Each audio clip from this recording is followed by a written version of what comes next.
Hello, everybody, and welcome to Model Kit Monday. I know it's been a bit. It was what the last week before Christmas before I last posted. I did a build on Christmas Day Hello, that is everybody, live and welcome in the to group Model or Kit in the usual Monday. channels. I know it's been a bit. Yep. It was what No the last week feedback. before No Christmas. feedback. Anyway, so I had posted a video, I recorded a video on Christmas. I didn't post it till like a few days ago. Um, YouTube got mad at me for live streaming my game while I was doing so, and banned me for a week from uploading or streaming for a week from the day that I looked at the notice, which was New Year's Day. So that was annoying. So I had to upload it after the fact.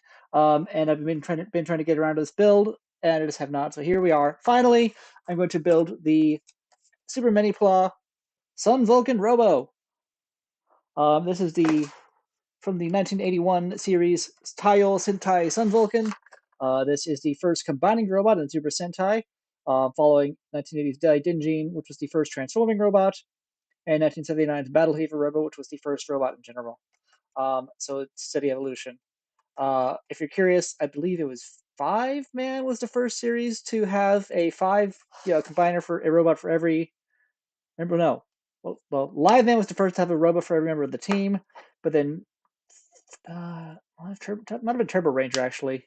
Um, anyway, it took a while before we got um, robots at a five-piece robot in Sentai. It was somewhere in the later 80s. I forget which one exactly. But it eventually became the standard. But like in the earlier years, they did just have like one or two, two or three piece combinations split between the members of the team, as seen. So let's not beat around the bush. Let's just get. You're not here to hear me talk. You're here to watch me build. So let's get into it. So as you can see, the box, it's a recreation of the original live Robo, uh, Sun Vulcan Robo box. Yeah, it's got Sun Vulcan Robo there, Cosmo Vulcan, and Bull Vulcan. It also shows Jaguar Vulcan, which is the carrier, which I want. They have made it. It's just a little too expensive. So it is what it is. You'll see in the lower left-hand corner there a series of the images of the various forms. The back is very plain because the original was a just a lift-off cardboard tray. So it's got on the underside shows the transformation. Um, Here it shows Cosmo Vulcan. Other side it shows Bull Vulcan. The top it even mimics the carry handle that would have been on the old school boxes.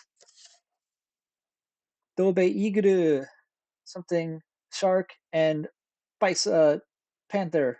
I don't know. I can't read that. So yeah, that's the box. Inside we have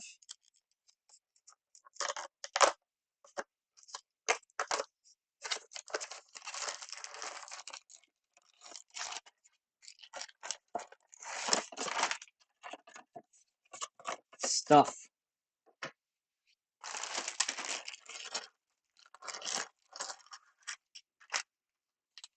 Like a good old Sentai robot should, it comes with all kinds of accessories. That's going to be the face part, the helmet, more of the face, a chain, and our stuff. I have my tools at the ready, shouldn't I?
F, G, H.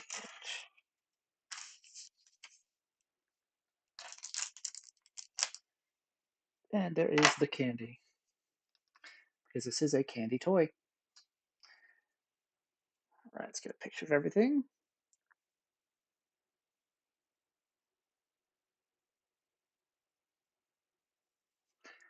And let the build begin. I shall be playing for myself some entertainment. You can also be watching YouTube. I'll pull it up so you can watch. See it there. What do we wish to watch? I was looking through YouTube. It didn't see anything super interesting, unfortunately.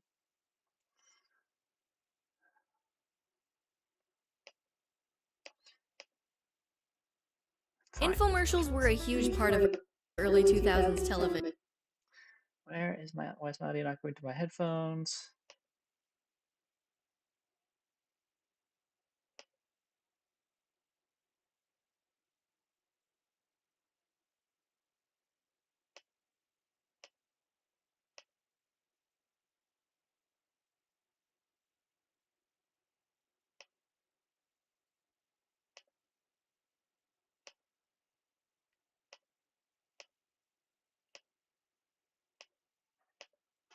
There we go.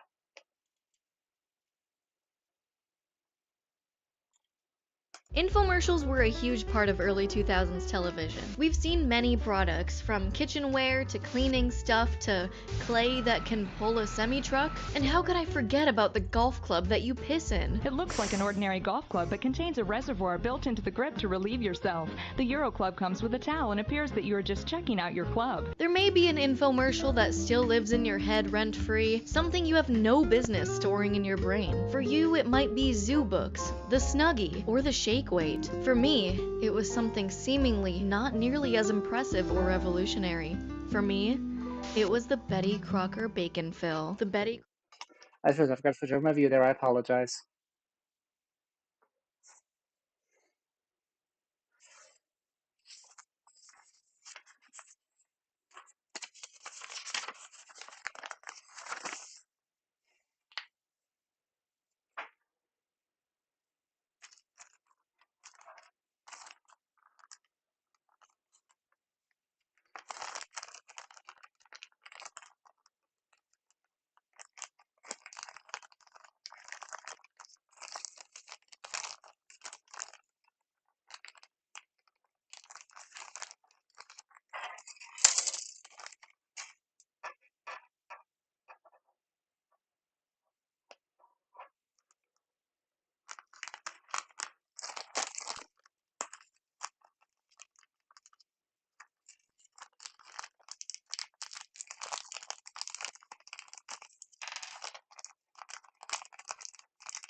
I feel like I've seen this one on my other account.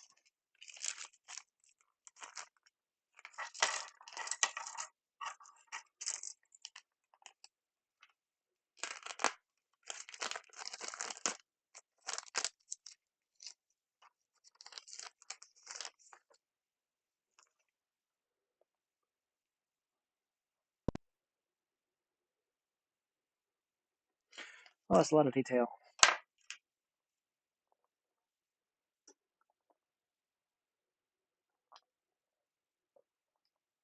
Boo.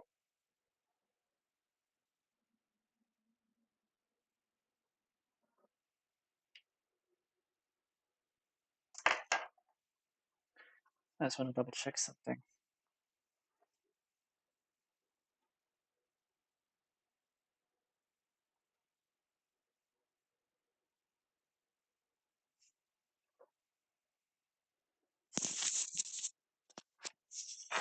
Testing, testing. Cannot. Is any audio coming through? Can't tell.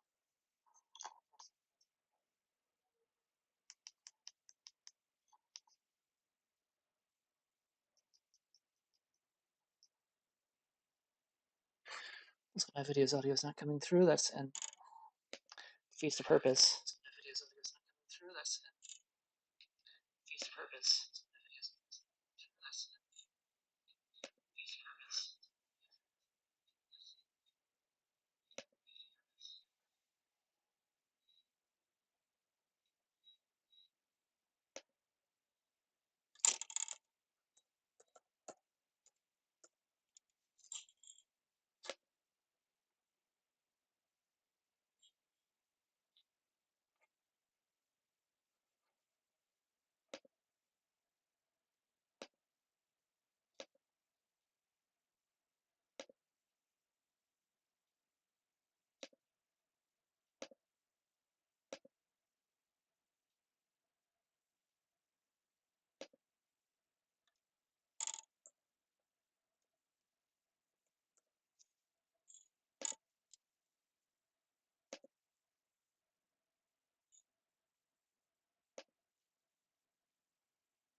Still nothing. Still nothing. Let's see if I play it through here. Play it through.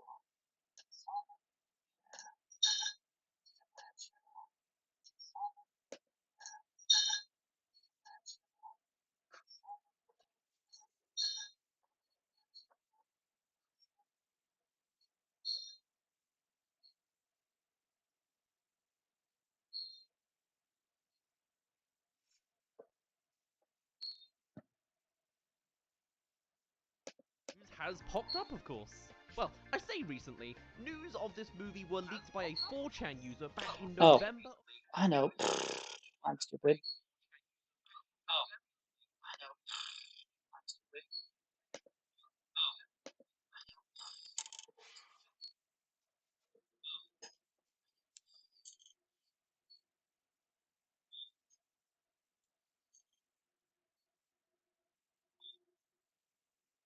Blurred, which is fascinating, right? There are some details, vague ones really. We'll get there in a There moment. we go. First, Okay. what even is That's what it was. I totally missed that part. Okay. Well said, man.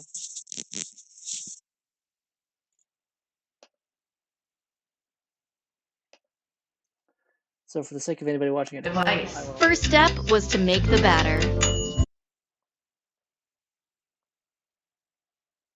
Should be. I hear the chatbot. Try it again.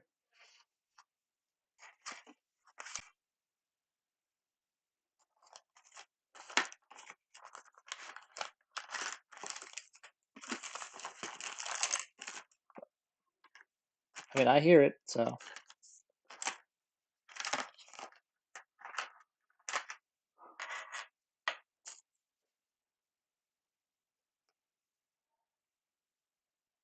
It's in my ears. It should be coming through the thing.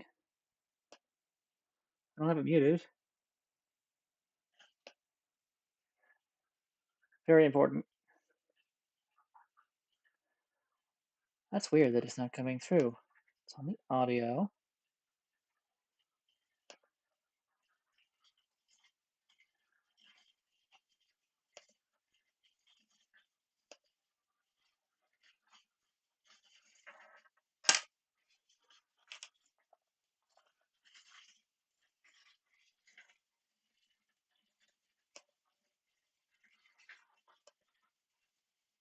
Let's try that.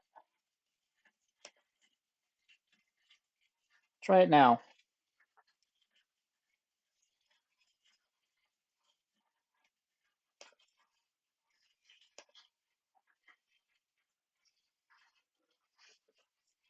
Verdicts scribe. We have swapped the cats. Spooky is upstairs.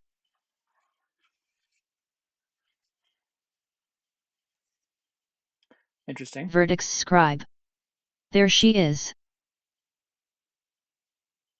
All right, sounds like more business. Okay, so you've moved the cats around.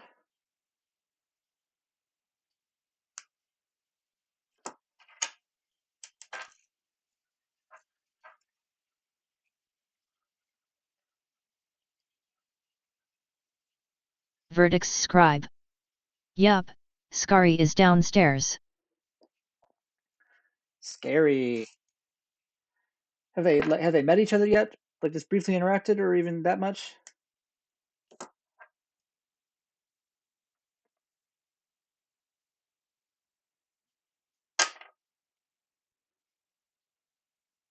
Verdicts scribe.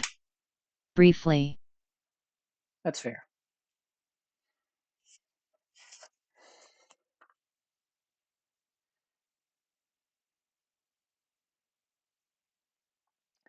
In theory, I could paint this. It's 4 bars. I'd have to have a really fine brush. I don't want to try. I don't want to try that.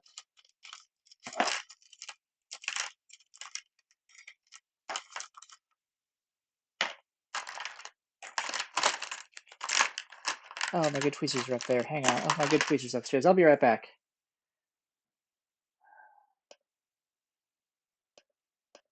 Verdicts scribe. We're out.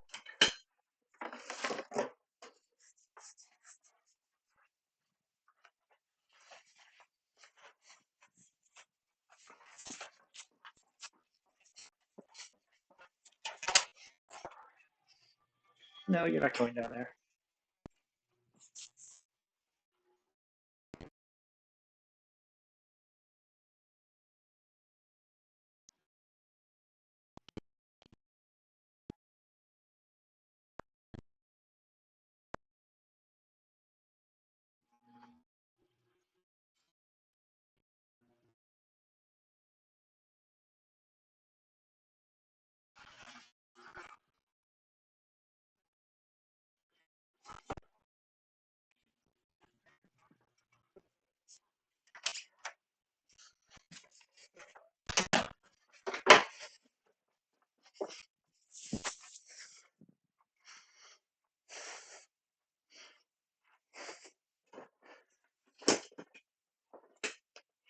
My mic isn't hot. It's as cold as ice.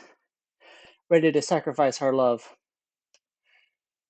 I don't know why Restream suddenly said I'm back. Anyway, I'm back.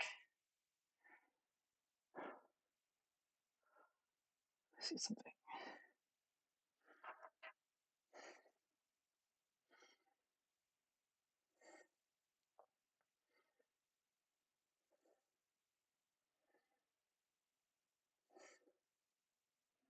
Okay, 17 on this one.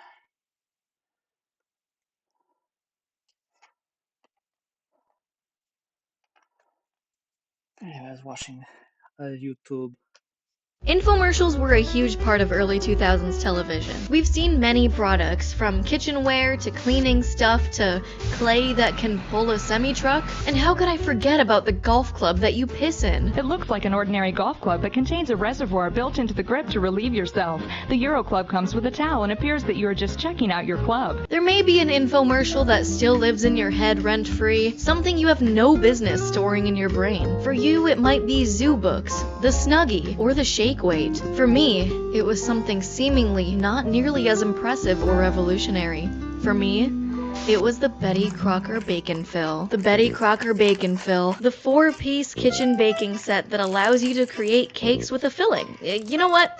Let me just have it explain itself. Introducing the Betty Crocker Bacon Fill, a delightful new pan that lets you prepare a cake with all kinds of delicious fillings. Imagine the look on your child's face when you cut into the cake and there's his favorite flavor of ice cream. Just pour your favorite Betty Crocker cake mix into the main bacon fill pan and lock on this special inner chamber. Now pour more cake mix into this base pan and put them both in to bake. When they're done, remove the insert, add your filling to the center cavity, all for only $19.95. Guaranteed to delight. So this was $19.95. Didn't you say you paid $50 for it on eBay? Yeah, I got it aftermarket, so it's like, I got it. So I recruited my friend and fellow YouTuber Chris James to find out, did this thing actually work? Could I make perfect cakes with this thing and single-handedly put the Walmart bakery out of business? Infomercials get a lot of flack for misleading advertising, so I wanted to get my hands on the Betty Crocker Bacon Fill to put it to the test and defend their name as an infomercial product. I got it. Oh! So Chris scoured eBay, Amazon, anywhere that we could get our grubby little hands on the Betty Crocker Bacon Fill. Because I know this might be surprising, but they didn't sell it new anymore. Anywhere. Was it because it was 4 separate baking pans taking up space for one product you won't use that often? No chance. But we found it on eBay for $50, ordered it, washed out whatever weird gunk the previous owner decided to bake in it, but I can't imagine why they would have wanted to get rid of it. We're doing the Betty Crocker Bacon Fill baking set pan that comes with several pieces. This is the bottom part. Right. This is the bottom part of the cake. This is the top part. Right. Because what could possibly go wrong with 2 inexperienced bakers in the kitchen? So that goes there, and this goes and then here, that's and the then... one. Well, that this goes in like this. I had in the same oven. thought. Are you sure? What a steal that we found this on eBay for $50. Massive fam. I wonder why no one wanted Hello. 4 Sorry pieces for bothering one you. device. Nope. First step I want was to to offer make the promotion batter. of your channel, viewers, I mean, how bad could followers, views, chatbots, etc. The price is lower than any competitor, the quality is guaranteed to be the best. Flexible and convenient order management panel, chat panel, everything is in your hands, turn it on /off /customize. Go to streamrise.com. Ban.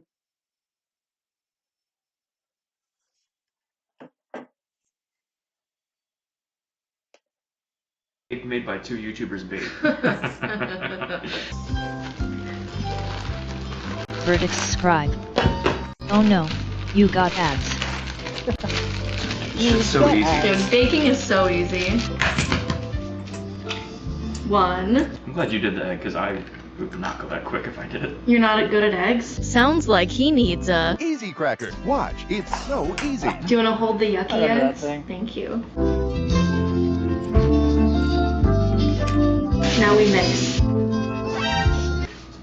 Yeah, what the fuck? It's fine. It's fine.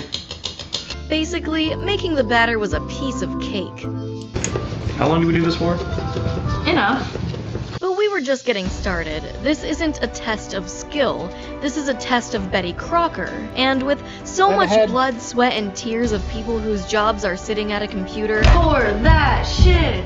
We poured the batter into the mouth of the Betty Crocker beast, and I think that might be a lot. Subsequently poured a bit too much in the top pan, but fear not, we fixed it. Now it's time to pop and lock it. And lock on this special inner chamber.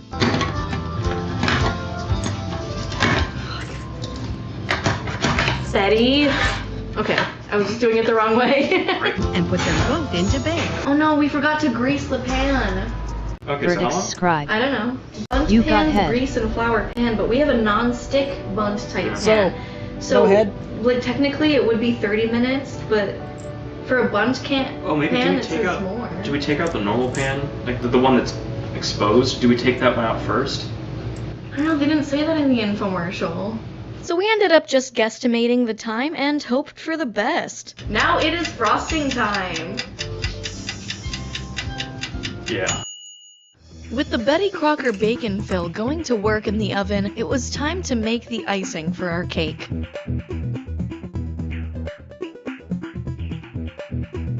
Do you know how much to put? I mean, No. okay. I've never used food coloring before. I don't think it takes much. Because my mom says it'll like kill me and give me cancer. I think the Betty Crocker bacon fill will do that before the food coloring. Who knows what that thing's coated with?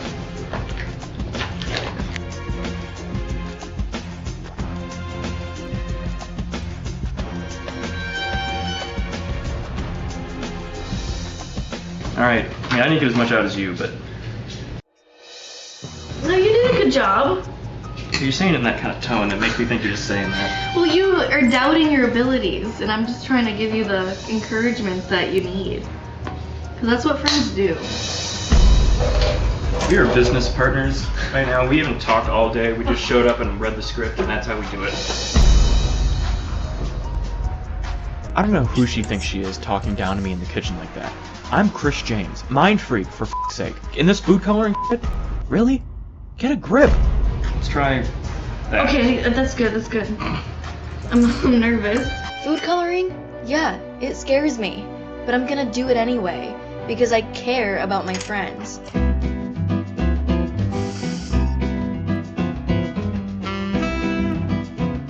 I feel like I'm just gonna be eating chemicals.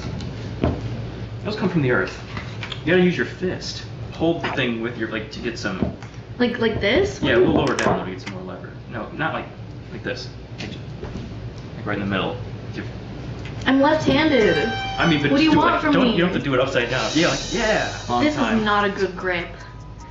Oh yeah, we're not telling you how we're decorating our cake or what we're filling it with until the end. You know, as a surprise. But we will be adding more food coloring. Previously on Dragon Ball Z, we made the batter, put the Betty Crocker bacon fill in the oven, Verdict and scribe. drenched enough food coloring cake in the naught but icing. chemicals? And it looks like the Exactly. timer's done on the oven. I agree with you. Also, how's the It's audio beautiful. level? We did a fork pull and it was beautiful. Let's do it. How the We're gonna do it with our bare hands like she does on the... Or do we have to let this Maybe sit? let... I mean, like, When they're done, remove the insert, add your filling to the center cavity, and cover it with a base. let's give it a sec. Wait, no, I got it. Oh. Oh! That works. So far, the Betty Crocker bacon fill holds up to its name. Add your filling to the center cavity and cover it with a base. It baked, and all that's left to do is fill and decorate.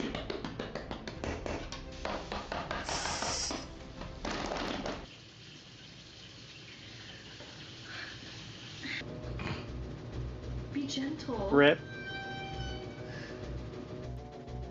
Verdict scribe. Rip. It'll add cavities. Okay, This is fine. This is salvageable. So, the results were not promising, nor was it as easy as the infomercial made it seem. Add your filling to the center cavity and cover it with a base. In no time, you'll have the greatest cake you ever made. But not all hope was lost. So far, Maybe my it should have hope been. for the Betty Crocker bacon fill being a great and useful product was surely fading. No! Oh my god.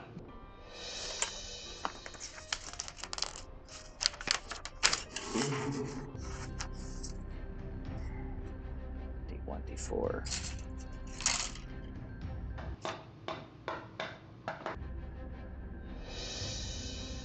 This looks like open brain surgery. Not when we're done with it. It's gonna look worse. Oh my god. I can't believe that worked. We thought hopefully the icing would cover our mistakes, and no one would notice or see it. But while I was putting frosting on the cake, we didn't realize how much time was passing, and it was passing fast. You're balding him! You're scraping it off! Oh, you have to put it back on! Not that it mattered that much, besides the fact that the cake was filled with ice cream. But we remembered and we put the cake in the freezer for a bit. Oh God, perfect. Now this is where we really began decorating the cake. As I draw, see if you can guess what we're decorating the cake as. It's a face of some kind. Is it a Minecraft thing? Minecraft dude? Verdicts scribe. Creeper. That's the one. Oh yeah, so this is a Minecraft creeper cake from Minecraft. It's supposed to look like the helmets we got for the Healy video. But we were so excited and blinded by Minecraft that we didn't notice that it was made for kids, so we didn't use it. Ready? 3, 2, 1. After making an ice cream cake perfect for a 12-year-old boy's birthday party, it was time to cut a slice and decide once and for all if the Betty Crocker bacon fill works. A delightful new pan that lets you prepare a cake with all kinds of delicious fillings. Big reveal. How does it look? So as you can see here, it's safe to say the Betty Crocker bacon fill was a success. Looks like it's throwing up. It honestly looks just like the cakes in the commercial. Now I know you might be thinking, there's no way this cake came out perfectly because of the pans. It came out perfect because of our skill. But oh god, another commercial break? Here's some inside information from Betty Crocker. It's the most exciting thing you can do with the inside of a cake. Introducing the Betty Crocker Bacon Fill, a delightful new pan that lets you prepare a cake with all kinds of delicious fillings. Imagine the look on your child's face when you cut into the cake and there's his favorite flavor of ice cream or her favorite gelatin. And who wouldn't enjoy a cake filled with delicious fresh fruit? The secret is these 3 separate sections. Just pour your favorite Betty Crocker cake mix into the main bacon fill pan and lock on this special inner chamber. Now pour more cake mix into this base pan and put them both into bake. When they're done, remove the insert, add your filling to the center cavity, and cover it with a base. In no time, you'll have the greatest cake you ever made. Making an exciting cake with my Betty Crocker bacon fill is so easy. And everything's non-stick, so there's no messy cleanup. These are the kind of desserts you'll find in the finest restaurants. Ice cream cakes, Italian-filled torts, even baked Alaska. Or you can simply fill your cake with a different Betty Crocker cake mix. Just fill the inner chamber instead of the base. Now make all your cakes extra special. Make them Betty Verdicts Crocker scribe. bacon-fill cakes. It's You'll get snowing the up bacon here. fill pan, the inner Meredith's chamber, not and the sure base if she's pan. going to With drive to work. instructions and Betty Crocker I wouldn't. recipes. All for only $19.95. Guaranteed to delight you or your money back. Thank you guys for watching our cooking video on the Betty Crocker Bacon Fill. Thank you for watching our video on the Betty Crocker bacon fill. Okay, cool. This was worth the like $75. Yep, Please subscribe.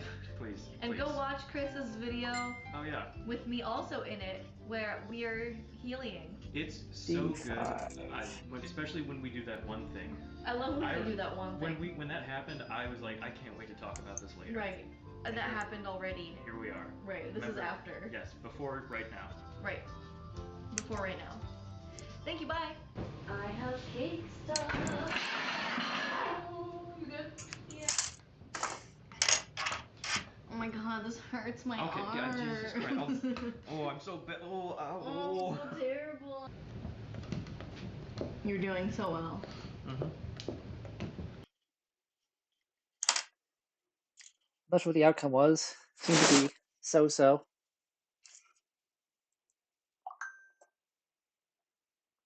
Hey guy, welcome back to an extremely specific rant that almost none of you will care about. There's nothing I love more than a good documentary. If all the schools in the country replaced their boring-ass textbooks with really well-made documentaries, I would have been a straight-A student. But they didn't.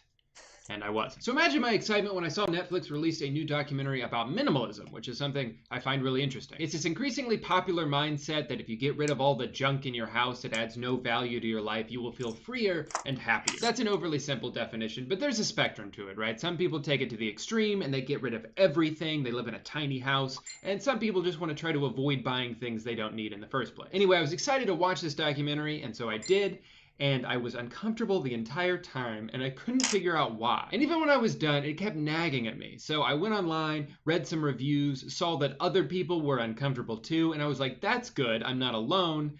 And now I have to make a video about this. I want it, and I want it now. The thing is, I love the message that is at the core of this documentary. There's a ton of valuable information in here about rampant consumerism that's taken over our lives, how all our devices are connected, and they listen to our conversations so they know what products to advertise to us, and then we buy things we don't need because we think they'll make us happy, but then they don't. All of that I agree with 100%, and I thought I would love this documentary, but these two guys are so fucking weird. Minimalism is the thing that gets us past the things, so we can make room for life's most important things, which actually aren't things at all. I feel like while watching this, I'm being indoctrinated into a cult. How might your life be better with less? They're standing in this dimly lit room wearing all black, speaking with the cadence of a pastor giving a sermon about the dangers of hoarding. Of course, most of us aren't hoarders, right?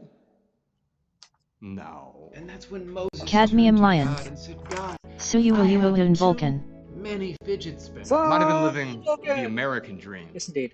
But it wasn't my dream. And it took getting everything I thought I wanted to realize that maybe everything I ever wanted wasn't actually what I wanted at all. I can't tell if I'm listening to like slam poetry or if they're auditioning for a school play. Mom and I moved 20 miles south to a suburb of Dayton, which sounds nice, right? The suburbs. But it wasn't really nice at all. At all. Sometimes it sounds like they're about to burst into song. Our memories are not in our things. Our memories are inside us. Whoa. And then this guy keeps talking about his mom, but when he refers to her, he doesn't say my mom. Cadmium he lion. just says mom. That like she's didn't all come of our out how mom. I thought it Mom would. certainly did. I got a phone call from Mom. Don't even get me started on Mom's bedroom. But like I said, it's not all bad. Yeah, the bot can be weird like that. So it's fun if you know how to mess with it. 6.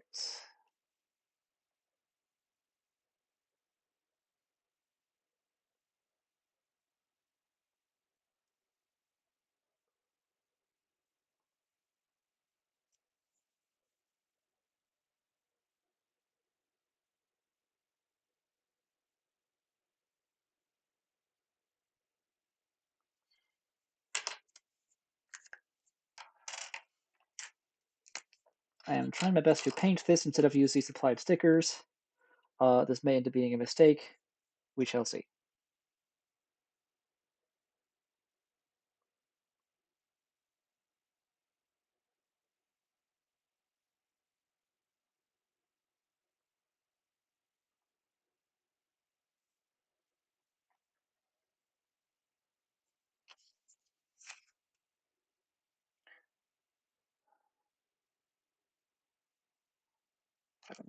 Verdicts scribe. Anime was a mistake. Hayao Miyazaki. Indeed.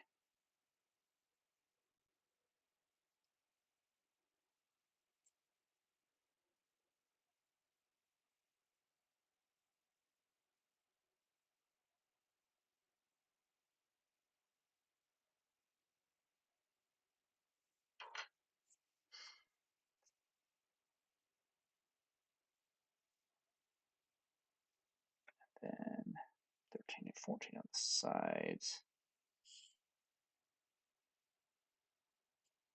That's more red.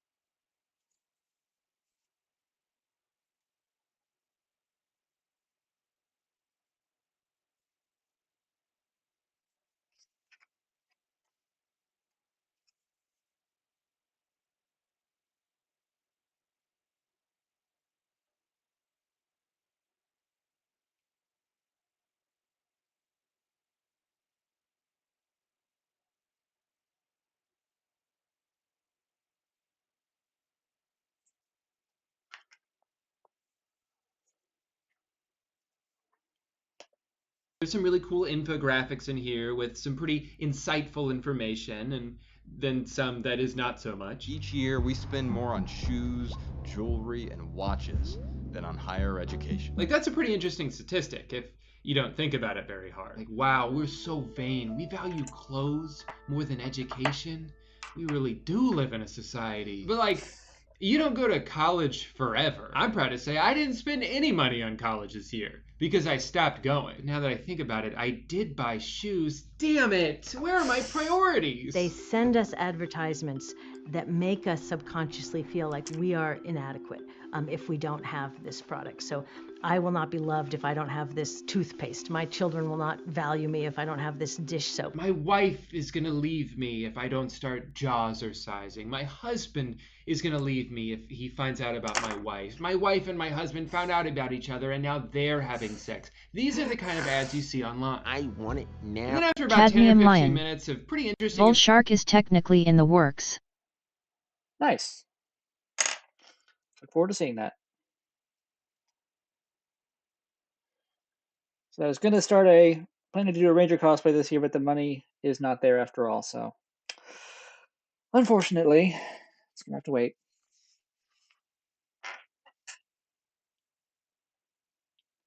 We live in a society. There's my wife.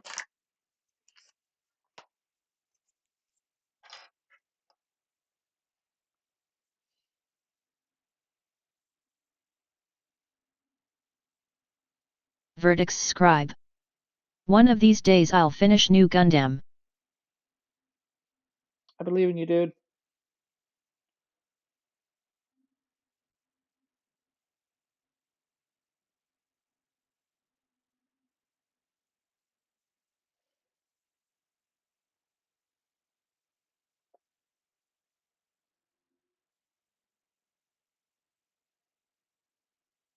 Verdicts scribe.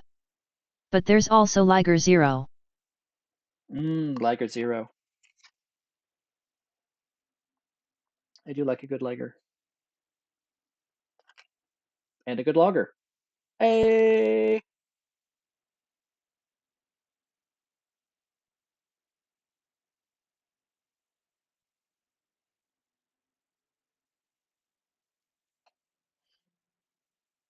Cadmium lion. That's a great machine. So my Christmas Verdicts gift scribe. this year. OMG, loggers and ligers. So let me show off my Christmas gift this year. Did a blade lager.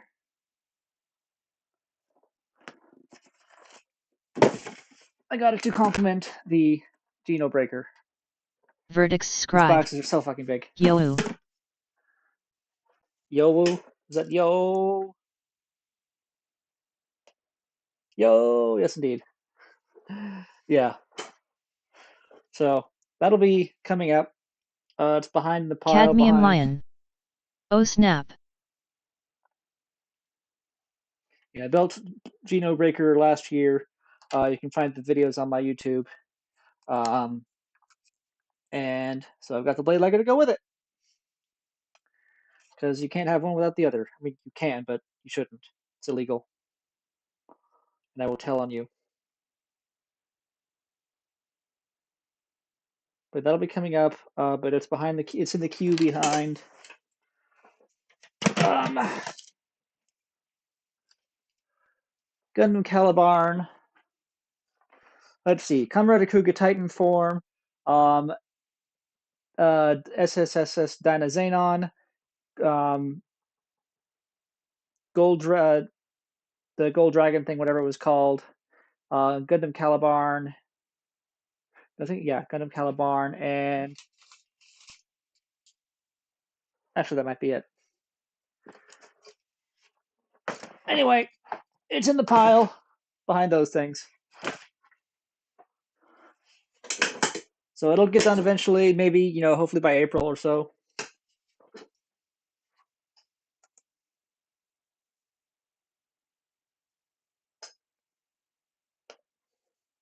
information that I was enjoying hearing about, it just kind of turns into the Josh and Ryan show. Josh goes to his childhood home and walks around in slow motion because it's sad. He's like, wow, can you believe I used to live in this crap hole? Can you believe a guy with this amazing hair and an Cadmium awesome Lion. podcast Have I used to ever live in told you this my dream Gundam? stinky shack? I don't think you have. We don't talk about Gundams much.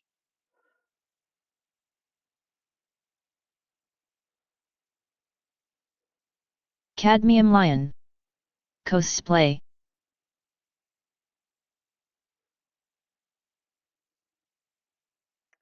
Be my guest to do so.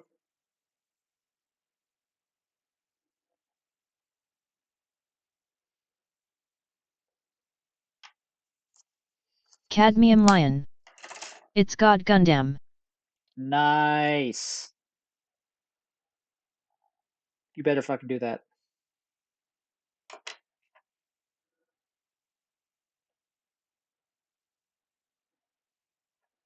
I need to finish G Gundam.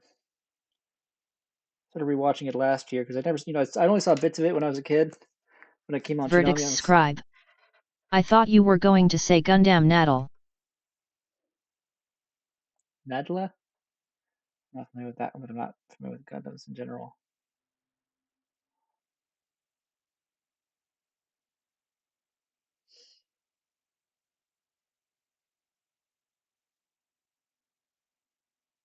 Verdict Scribe. From 00. I've seen a very small amount of that. Okay, that's basically that done. B2 12 E 2021.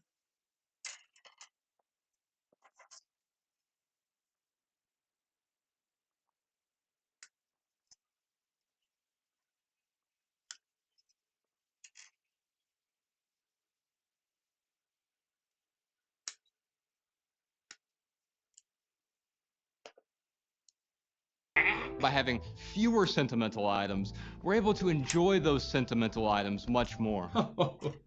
This doily always makes me laugh. I guess what's also a little off-putting about this is they spend a lot of time talking about the futile pursuit of stuff. She owned a lot of stuff. Stuff. How we think things will make us happy, but they don't, which I agree with. But then they're like, you know what will make you happy is minimalism. I asked him a question. Why the hell are you so happy? He spent the next 20 minutes telling me about this thing called minimalism. Touting it as almost an end-all be-all to happiness, and that's where it starts to get a little culty. In a way, they're kind of doing what they accuse all of those targeted ads of doing, by pointing out, like, here's a problem in your life, and here's what will fill the void. There was this gaping void in my life. So I tried to fill that void the same way many people do, with stuff. There was a void in my life, so I tried to fill it with stuff, but I still wasn't happy, so I got rid of the stuff, and then I was happy.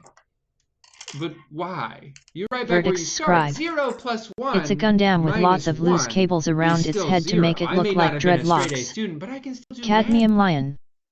Haven't seen 00. Yeah, my roommate in college, we started watching it together. We didn't get very far. I mean, he'd seen it all. I hadn't. I liked it more or less. It was my first exposure to Gundam as an older person, but... Cadmium Lion. It's on the list. You just made the list!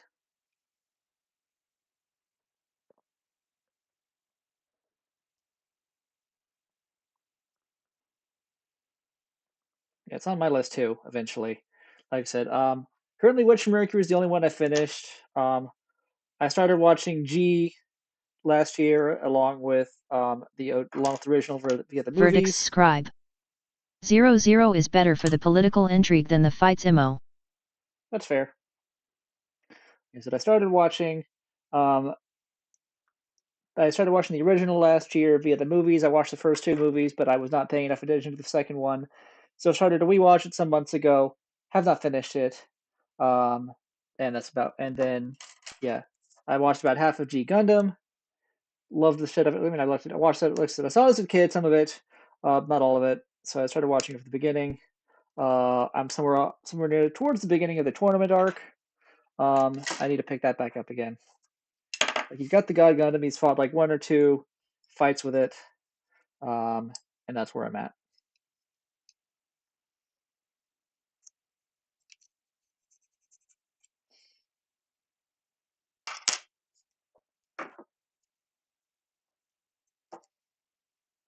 Wish we could get a redub where they actually call it the God Gundam instead of the Shining Gundam, but whatever. No, Burning Gundam.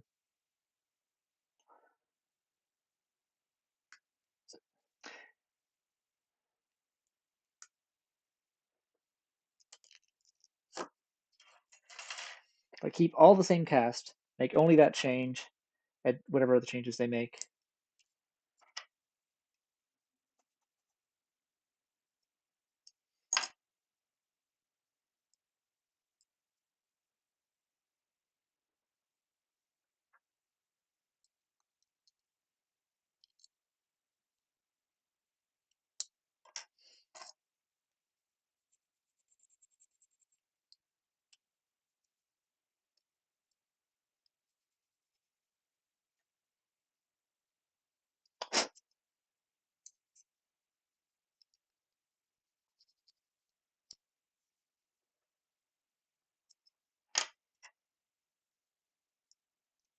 Cadmium Lion.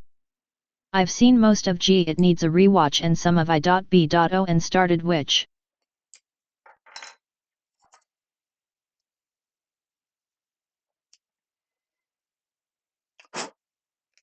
I'll credit Witch as being the series that touched my hand and got me really into Gundam. It just clicked with me. Like I said, I also liked G Gundam, just didn't finish it, but Witch from Mercury feels like the proper Gundam, I guess, for lack of a better term. Let's see, 10.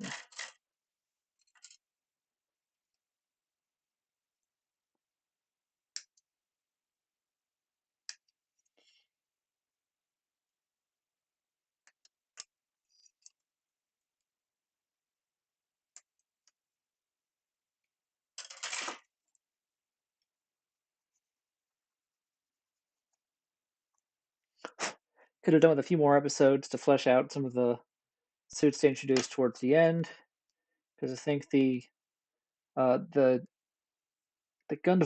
the Calibarn, Demi Barding, all got like 1 episode to shine each. Unfortunately, Bandai said we've got these, put them in the show, but they didn't have enough time.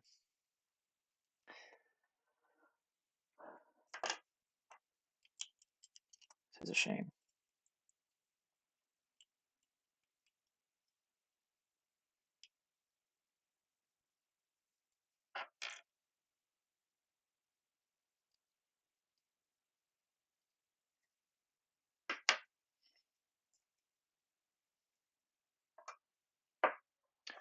Four, 7, and 8.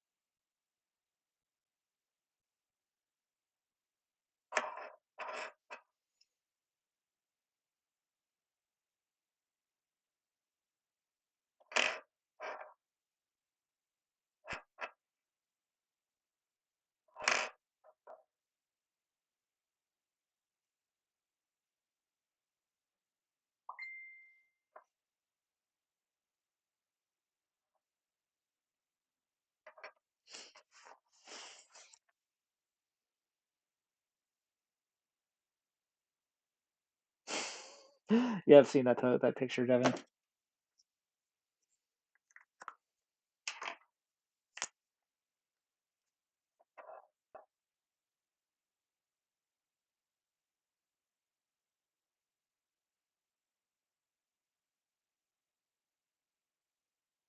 Cadmium Lion.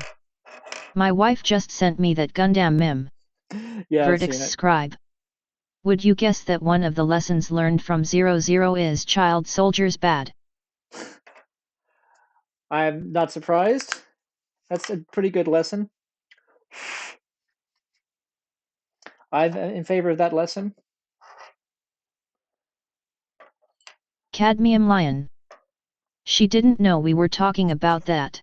That's beautiful. Yeah, I've got an aerial. I need to get another stand. My pose right now is not, it's kind of generic for it right now.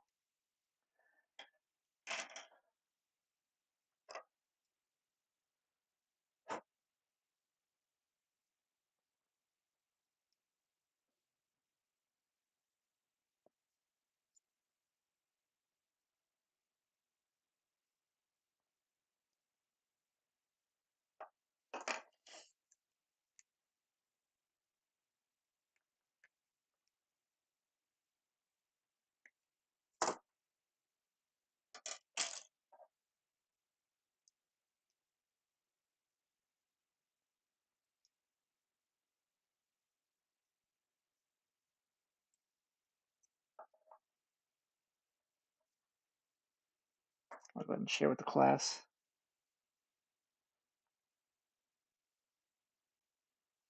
This is what he just sent me. How to pose aerial. If I can get it to focus.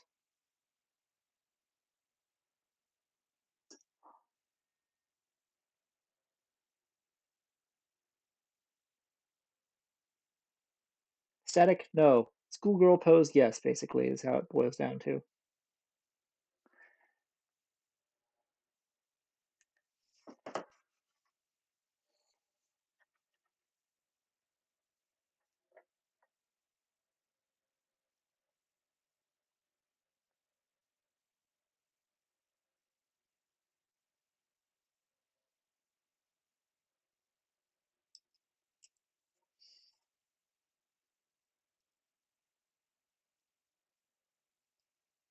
Actually, isn't Child Soldiers bad like the story of most Gundam? Verdicts Scribe.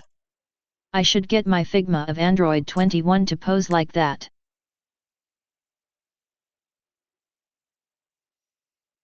I feel like Child Soldiers bad is most Gundam.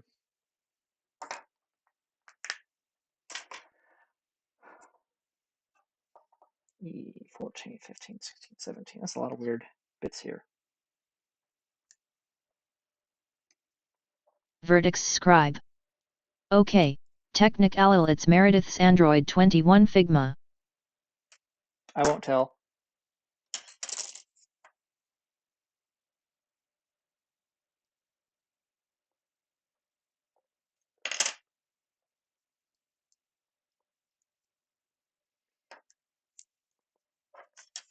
Not sure if it actually matters which ones go where. I think these are all identical.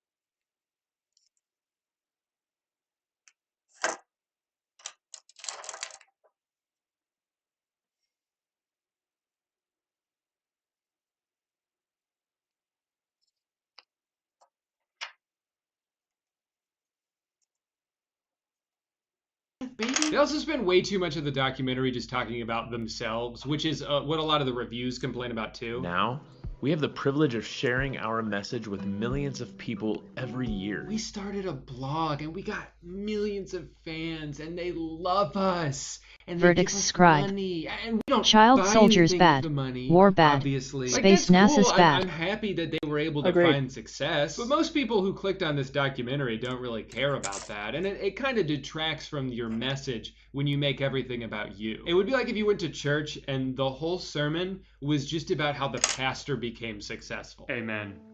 Now, you guys aren't gonna believe this, but I actually used to preach at that dinky little church down the street. Have you guys been there? That place is disgusting. That place is filthy. They paid me in nickels. Now I'm a millionaire. You know, Mommy always told me I wouldn't amount to anything.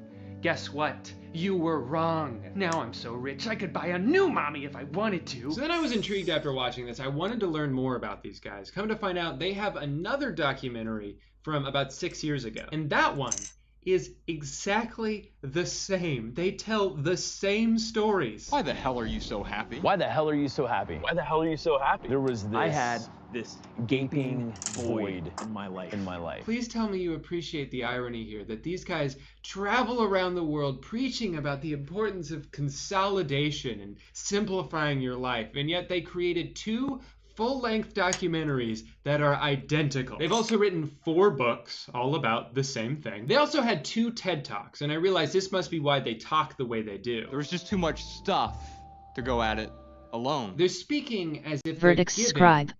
a TED I'll Talk. fill It's his a very gaping void. specific Oh my. style of speech. And they're talking that way because they literally are giving their TED Talk. It's practically verbatim. Maybe some people might find value in my story. There might be some people out there who would find value in my story. Started a blog. Verdict scribe. Something amazing Who happened. MYYYY. 52 people visited our website in the first month. 52 people visited our website in the first month. 52! I realize that might sound Cadmium unremarkable lion. at first. I realize that might Gaping. sound unremarkable. So now I'm like, wait, who was this documentary for? It's all about them, so I thought, okay, maybe this is for like their fans to hear more about their lives. But if you're a fan of them already, going into watching this, you already know all this shit. So it's kind of a waste of time. Or maybe these guys are the ultimate minimalists. 10 years ago, they wrote down like 4 pages of information, and they haven't had to add anything to it. That's brilliant. And then there's also the underlying theme of, hey, money's not important. It doesn't buy happiness. You can be rich and have no possessions at all. But if money's not important, then why are you charging $16,000 on Patreon, not per month, but per podcast episode, of which you upload about 5 per month? So that's like $80,000 a month from your patrons. Holy shit. And why are you selling a 4th book about the same topic? Why did you release a 2nd documentary that's the same as your TED Talks that inspired your first documentary where you read a bunch of excerpts from your book? But even while Rome is a burning, grift. there's somehow time for shopping at IKEA. By their own logic, they should be cutting things out of their life that add no additional value, but everything they're doing is superfluous. And I'm not saying these guys aren't allowed to make money off this. I think it's great that they're successful, but even some of their longtime fans are starting to call them grifters because they haven't really evolved. The way they monetize their message has evolved, but the message itself has not. There's ways for them to branch out in this genre. I mean, the director of their 2 documentaries is a great example of this. Matt Davella, who's a Superfluous YouTuber, gaping a lot of you void. probably heard of him actually. I've been subscribed to him for over a year. He's made a bunch of videos about minimalism, but they're all about different specific aspects to it. He also has videos about a million other topics, so it's not like he's just, singing the same song every week. These guys have been doing this for over a decade. It would be interesting to hear them talk about how things have changed. Cadmium like now lion. They have kids, right? I'm How do going you explain to your AFK, but I'm kid going to that leave they the can't stream have up. a lot of toys? Cool, Kids thank like you. to have stuff, and they're not going to be as keen on the idea of minimalism as you are because they're like 5. So it'd be interesting to hear about that conversation. Or you could, show specific examples of you going to someone's house and helping them declutter. They don't really get into specifics in their documentaries. Everything's very vague. They throw in some random testimonials from people about how minimalism has changed their lives in seemingly unrelated ways. I got rid of 14 pairs of pants. I don't think I had that feeling since I was maybe 4 or 5 years old. Minimalism, it changed my life. I used to have terrible erectile dysfunction, and then I got rid of my stamp collection, and now I'm having the best sex of my life. Thanks, minimalist. The first documentary is better than the second one, but it's also super vague. They spend most of the time talking about the problem without getting into enough specific details about the solution that you can actually take something tangible away from it. Going to become a minimalist. It would be like if someone said, I smoked cigarettes for years, and then I stopped smoking cigarettes, and now my life is great. So you should stop too. No, that's awesome, really, but how did you quit? I just stopped. Cool. I'm not rooting against these guys. I don't think they're bad people. I just wanted to talk about this because I was disappointed by the documentary, and according to reviews, a lot of other people were too. If this is a topic you're interested in, which for a lot of people it is, there are way better resources out there. Like Matt's channel, for one. There's also a subreddit I found called No Buy, where people help each other deal with their shopping addiction. Because that's a real thing that people go through that needs actual solutions before your credit card debt ruins your life. And if you're in that situation, you're not going to fix an addiction by hearing 2 guys talk about how successful they are and then give you a bunch of vague platitudes. You need like real action items. Anyway, that's pretty much it. I don't have anything else to say about it, so I'm only going to be releasing Scribe. 7 more videos about I this every stopped day for the filling next my week. Be gaping sure to void, completely and ignore now that my like void button gapes and stick fuller. around until after this commercial break, because I'm going to be telling you about my secret to permanent, unwavering happiness. We'll be right back. Thanks for sticking around to the end. You know, I used to be pretty sad, miserable, in fact. Every day I would wake up and cry all day long until it was time to go to bed. Whenever someone talked to me, I would just frown. I couldn't overcome my sadness no matter what I tried, and then one day I realized I could just stop. And that's why today I'm excited to launch my brand new podcast, Don't Be Sad, just stop being sad. You can only listen to this podcast on my Patreon. The minimum contribution is $100 per minute of each episode. Every episode is 6 hours long. All right, thanks everyone for supporting. See you next week. Our memories are not in our things. Our memories are inside stuff.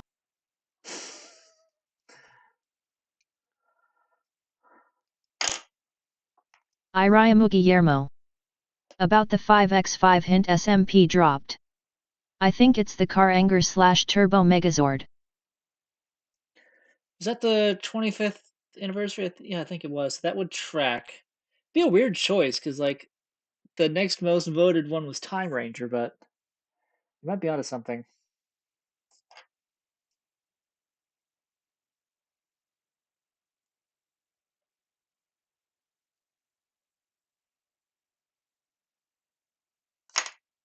It'd be an interesting choice for sure. That could be literal, it'd be 5-man, but you might be right that it's Turbo or that's Car Ranger.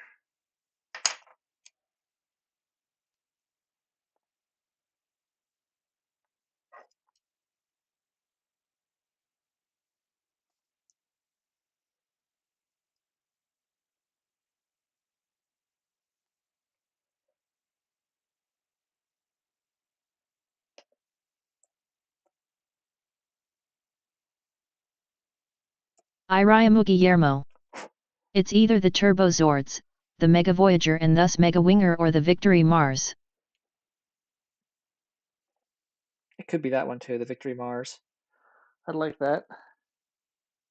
He says looking over his existing Victory Mars.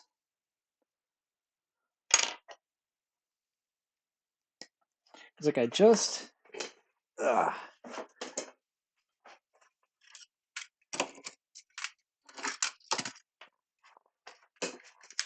I got these guys a couple years ago.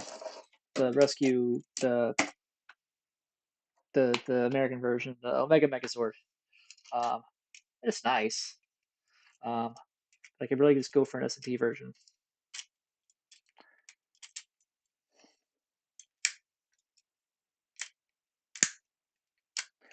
Like it's just, it doesn't, I'm getting rid of my deluxe collection. They don't have a spot for me anymore. It's not what I do. They don't hit the right buttons for me. Unfortunately.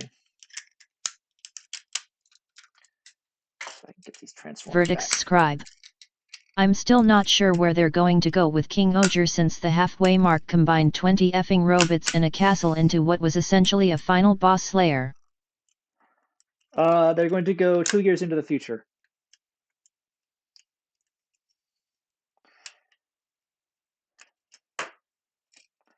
I will minor spoil you, that is the largest combination in the series, unless there's something we don't know about yet.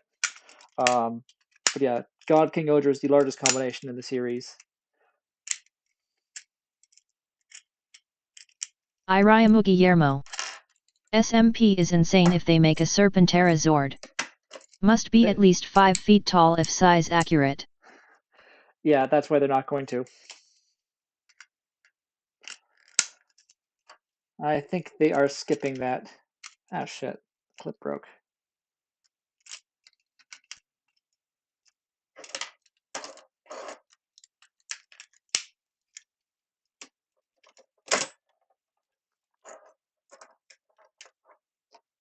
Verdicts Scribe. Might as well make the live-action costume at that point. Did it have a costume? I cannot remember. only been used twice, maybe 3 times.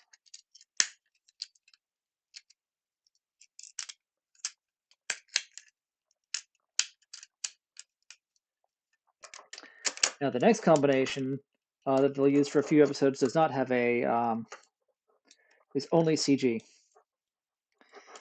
That's a weird one. We'll find out about that in about 5 episodes. Anyway, so yeah, Victory Mars here. It's nice. I want an SMP of it, so it goes with my mini plot collection. It's great design. I got it too late in life. So I always wanted it as a kid. Now I have it, and like, that's nice. But this is not quite what I was after. Irayamu Guillermo. If SMP makes a Time Ranger / Time Force Megazord, will you get 2 to have the red and blue or alpha and gamma modes? Probably not. I'll probably just have the one, because I don't tend to do that. Like, I actually have a second Renault here that I might build or I might sell. I wound up having 2 different pre-orders. I was like, I'll hold on to it. Maybe I'll want to build 2 and have one to display. I think I'm too far away from the mic. Let me come back to the mic and say what I was saying. So I had 2 different pre-orders. I couldn't cancel one. So I wound up with 2. And it's like, well, maybe I'll just build a second one. And I haven't. Verdicts scribe. You're sounding good. Oh, am I? That's good. I was moving away from the mic, so I wasn't sure if I was, because I was walking over there, so I wasn't sure how much I picked up. But anyway, yeah, I'm still not sure if I actually want to build that second Renault. I hate the stickers on the dragon, but I could just rip them off and try painting it. That's my biggest gripe.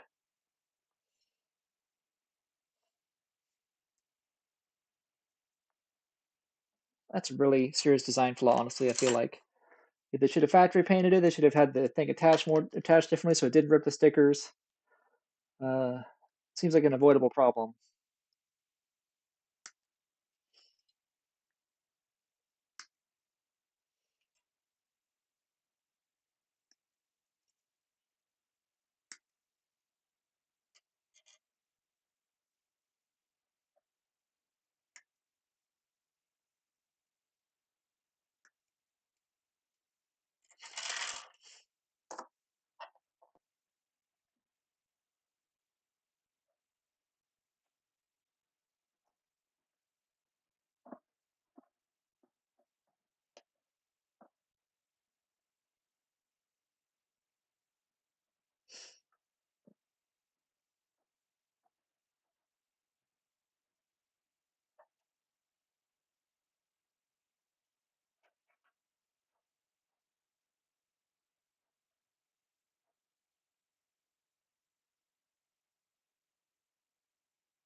I used to ask my students, like, what do you want to do?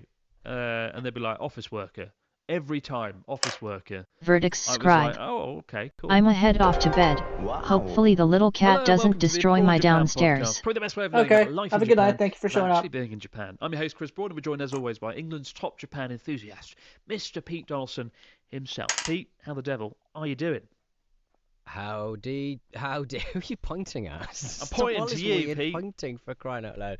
Hello, yes, this is the Broad Band podcast. Chris, I want to go to Japan and have the McDonald's butterscotch pie.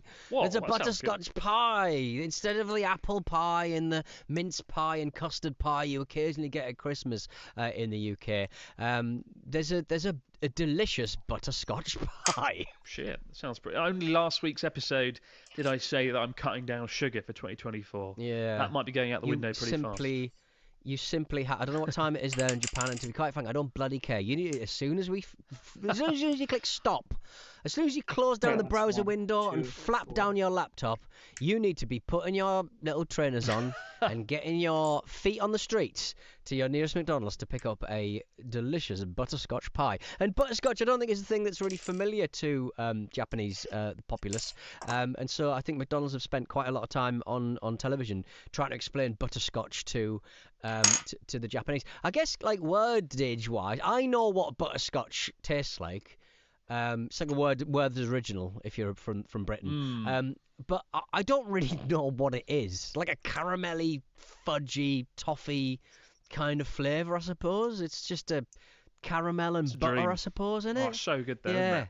Yeah, it's just It like is very nice. sweet But I mean, butter, yeah. caramel. I Yeah. guess. Yeah. But the Japanese aren't really familiar with butterscotch, but they are now because They should be. the McDonald's pie is now butterscotch. And like that's the thing about like the Americans get all the flavors of everything. Like they get there's this you walk into like any kind of shop and there are 53 different kinds of pop soda. Here we get about 3. We get maybe 3 Cokes, a couple of Sprites, and because of the sugar tax, you can't buy full-fat anything anymore, and everything's sugar-free. Try to buy some lemonade to make some delicious Christmas snowballs over Christmas. Couldn't find any. Can't find any proper sugary lemonade anymore. I remember with America, the first time I went there when I was a kid, the first thing I noticed was how many flavours of Skittles there were. Because in the UK it was like, you get one flavour. In America it was like, all the flavours. There's 10 flavours All of the Skittles. flavours. Oh my god. You like flavours? We got all of them. Oh my god. I don't know if you saw it. One of the most recent episodes of Journey Across Japan, I had to do an American accent for the whole day. And Charlotte had to do a Right. British accent. You got to watch that. Yes. Charlotte I mean, is good. Well, in a shit way. It's so funny. Yeah, I Charlotte's love you, accent. Chris, but your accents are worse than mine. They are No. atrocious in every. You do a good No. American Pete. But that's all about his kind of. I can do an alright American the accent. way he delivers things. I can do it, but not that day. I was very cold. I was very tired. Right. I've been on the road for Okay. like 3 weeks. I'm very cold. I'm very tired. I need to go to bed. And I had a cold, so I was even more nasally I got than a usual. cold. I need some pseudoephedrine. It's illegal in my country. I think you can make crank out of it. Charlotte stole the show on that one. Charlotte stole the show. Yeah. Yeah. God, that was quite an episode. That was But, arduous. I mean, you do have the power not to film these things. I mean, you pretend like this isn't very much your entire raison d'etre to embarrass yourself in front of a lot of people. I mean, I actually thought the episode wouldn't do that well because I thought people would bail at the sort of awkward cringiness of it all. And actually, it's done really well. It's been one of the best performing episodes of late, and it's done really well. Wow. People really enjoyed it Okay. and were sort of besotted with Charlotte's weird accent, where it was like Emma Bunton. If someone had cut Emma Bunton's tongue out, that was the closest description, I think. Have you met Emma Bunton, right? What a graphic image. I've You've met Emma Bunton. Bunton. Yeah, she's a tiny Just- little girl. Tiny little girl. She nice? Whenever people of our vintage, when we were kids, would express a particular interest in a Spice Girl, you know. She was the best one. She was the best one. Come on. Exactly. I just thought there's something wrong with them a bit. I just think, why did you go for the baby one? So I'm just saying. No. I know you were a teenager. I know you're a child yourself, but I just sort of go, what's that about then? Why you go for the baby one? She was the cute one. She was the everyone else. She was the cute was a bit scary and loud and annoying. You're scared. What's wrong with sexuality, Chris? Why are you scared No. of strong women? Why do you want the babies? Rubbish. Not strong, But that just was what I thought loud. at the time. I was like, yeah. I don't know. Who was your favourite Spice Girl then? Clever Clogs. Jerry, because she was womanly. Jerry was kind of cool. Yeah, she was kind of cool. She's kind of cool. Till she left Really the kinda band. I'll never go Till over she that. left the band. Did she leave first? She did. She did yeah. leave first, didn't she? Yeah. Oh no, was it not Posh Spice? I thought Posh Spice. left. No, Jerry. Interesting. I was gutted. Interesting. I was like okay. 8, Right. 7, 8 at the time, and I liked the Spice Girls for whatever reason. I think they're on the radio a lot, and that was the first thing I heard. And I was very sad when the party was I know. over. The thing that gets me is that, like, you know, I think even Jerry must have been, even the Spice Girls, they must have known, like, this is gonna nothing's as good as being in the Spice Girls. I Surely. thought- No matter what I do, this never works. This never works. I thought you were going to Ever. tie it into. I thought even the Spice Girls would like the McDonald's butterscotch pie. I thought you were going to do some sort of weird segue there. I was expecting something weird, bizarre segue. Yes, I. It's like a member of the new power generation going, I can't be asked to hang out with Prince. I can't be asked. I'll go out on my own. Oh, I'm not as talented as Prince. Oh dear. Oh no. Oh, man. Never mind. My God. Well, what's our story of the week? We got a listener story, Pete. You're going to do it this week. Take it away. I'm going to bash it through because it is filthy. And I like filth. I like filth. You do. put me in a filthy cave full of grot. Full of pornography, Chris. I'm there. Hello, Chris and Pete. I'm Jared from Denver, Colorado. This summer I took a summer semester abroad anthropology course in Japan. At 34 years, it was my first time visiting Japan, and as part of my course there, it involved studying underground music scenes. So I was excited to check out the punk rock scene there. And if you've never sort of experienced like a punk band in Japan, oh my God, what an experience. They're just into it, man. It's like goddamn CBGBs, like 1979. It's like just such good work there. Anyway, they were searching out this from listener Jared. Basically found a Tokyo venue, Heaven's Door, kept cropping up in all of the reviews from back in the day. So in my second night in Japan, says Jared, I took the train to Sangenjaya with a young classmate of mine. He recently turned 21 and had never been to a musical performance in his life and wanted to come along. And takes him to a punk show. They're crazy. I was expecting a rock show, but the first woman on stage had no instruments, instead picking up a microphone and playing karaoke tracks on a small boombox. I felt maybe I'd stumbled into an Underground Idol concert or some kind of open mic night. Still, at this point, it wasn't too weird. That was until the girl proceeded to take her blouse off while singing her second song. By the third song, she'd taken off all of her clothes and said she was going to give out Valentine's Day chocolate to the crowd. Despite the shock of what happened, the atmosphere was still rather happy, so we both decided to stay and see what acts followed and where it went from there. Multiple other girls took the stage, each doing increasingly lewd acts. At one point, the girls on stage pointed to my classmate and asked him his name, to which he replied Christian. The girl laughed, thinking he said Christian, and hopped off the stage to approach him with a very large, and our producer David has redacted, imagine what you could approach a man with, or a woman with. It's a thing. It's a thing. It's long. It's a thing. I was starting to think we'd gone to some kind of underground fetish show instead of a concert, but then the next performer was more traditional, a girl playing an acoustic guitar. Thank the Lord for that. The headlining band, Baidoku, played energetic punk music, but eventually they also stripped down. The show ended with a wild finale involving a flashlight swinging drummer and a naked singer running through the crowd. To say it was the wildest show I have ever been to would be an understatement. And to this day, I'm not really sure what to make of the whole thing. I bought some merchandise. I bought some merchandise as souvenirs, including a DVD, buttons, stickers, and an art print. I even chatted with some of the performers and took some photos of them. It was an adventure to remember, and I've attached a few safe pictures for you to see. Jared, we can't show any of the pictures. We can't read half of the email as delivered. There was a full unredacted email delivered by David as well. It gets even more crazy than that. God. We can't talk about it on the podcast, but it was pretty filthy stuff anyway. And, it's... Have you ever sort of been to, like, a gig or a show or been to a place that gets a bit weirder than you were kind of expecting in Japan? Because I always think there's always the chance, Chris. I mean, that was the longest story I think we've ever had. And I'm not really sure But what, I mean, you go what we in to learned watch from a- this story. You go in to watch. Well, you go in to watch a punk rock show. Everyone gets naked. They're chasing each other around with adult equipment, and then an actual punk show starts properly. And like I think, punk by its very nature is unpredictable. People trying to shock and astound and stuff like that. But this sounds like absolutely insane stuff. It's like a night out, one of your nights out at Bar Rockaholic, isn't it? One of my Shibuya. one of my nights out, innit? Yeah, I mean, like, good God. But yeah, it's there was the unredacted emails was pretty spicy, and I'm a little bit annoyed that producer David didn't include the OneDrive link that that Jared included with the My pictures, for crying out loud, David. For crying out loud. I mean, the closest thing I have to this is going out with teachers and watching them get drunk and do awful things. Right, I okay, saw yeah. some really weird shit when they were drunk. Sometimes they got naked and ran around at these like work parties.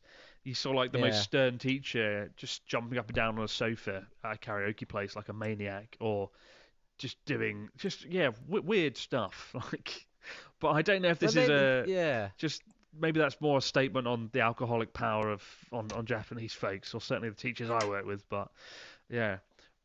There's like I remember when I was in Korea and we went to Jeju, the little island off the coast, like beautiful, stunning little island.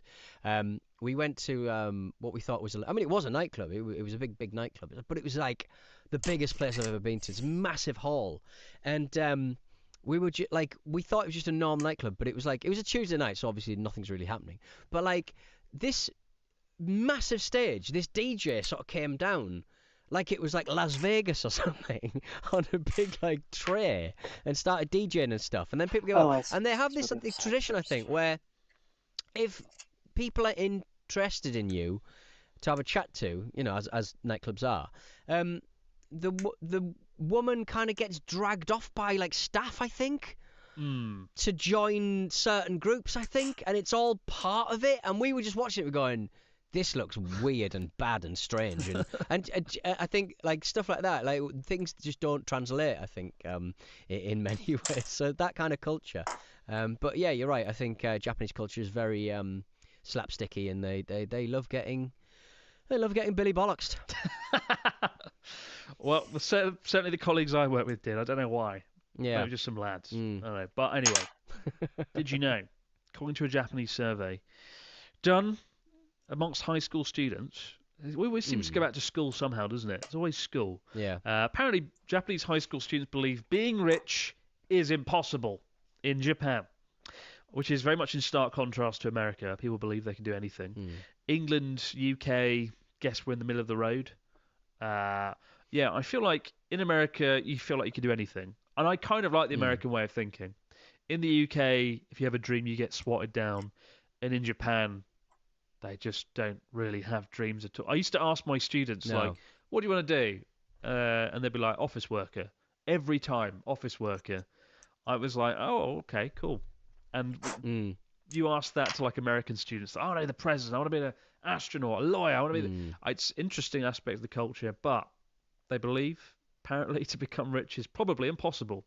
600 first to third year high school students were surveyed, and when asked if they think they can actually become rich, only 5% of respondents answered they really think so, while 15.2% said they think so to a certain extent. They were also asked how much they would need to earn a year to consider themselves rich, and the most common answer was $70,000, about £55,000. And that's, I mean, it's kind of sad, isn't it? I get social mobility in Japan is definitely a bad thing, big issue. Like, people just feel like they can't. Yeah. Once you've learned something, they feel like they just can't switch over to any other career. Can't sort of break out. Yeah. I mean, I would say that I'm kind of glad that the kids don't feel the same pressure that I imagine young Western kids do. Bearing in mind their entire world, they are kind of like bombarded by images of young people buying yeah, I guess and so. stuff, Yeah, and, that's a fair like point. so there's a lot, like, we genuinely think that, like, people genuinely think that I'm going to be a millionaire. It's like, no one's a millionaire. Just no one is a millionaire. Like people just genuinely think they're gonna break out and they'll do their blooming Amazon drop shipping company or their app or whatever, and it just doesn't happen for 99.99999% of the people. I mean, that's just the way it is, and a lot of broken dreams. And I'm almost glad that kids over there don't have that pressure. They obviously have. That's an interesting way of looking at it, to be honest. Bullying and yeah.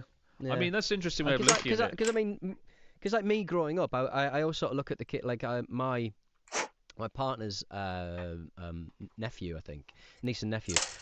They're kind of growing up in a world where, like, he's down the gym all the time, and he's like 19. And he's just left school, and he's just constantly down the gym, and he's like, he's stick of a lad, but he's he's starting to get Mr. Pump Up and stuff, and like body image for men, obviously body image for women has always been there, but like, and maybe redressing that balance is probably a good thing, but like, and maybe it'll settle down eventually, but like the pressure of like kids having fucking abs and stuff. Like, seems absolutely like the to have, you've got to be muscular and you've got to be this and you've got to be driving the right cars and you're driving the right cars at such a young age and stuff. It's your, it's your. Guess it's Japan's your, equivalent is like you can't be overweight, right? There's the pressure of not being overweight in Japan, Yeah, which but I think is quite I a don't good think it's thing. necessarily. I don't think it's necessarily as bad though, is it? It's not necessary. I mean, a lot of people have quite sedentary kind of lifestyles, but I just think that You're right though. there's not like pressure to work that hard and also to feel like a failure if you haven't got a Range Rover or I don't know what Land Rover. What do people buy? They seem to have them on lease. They never buy them. They're all on bloody lease anyway.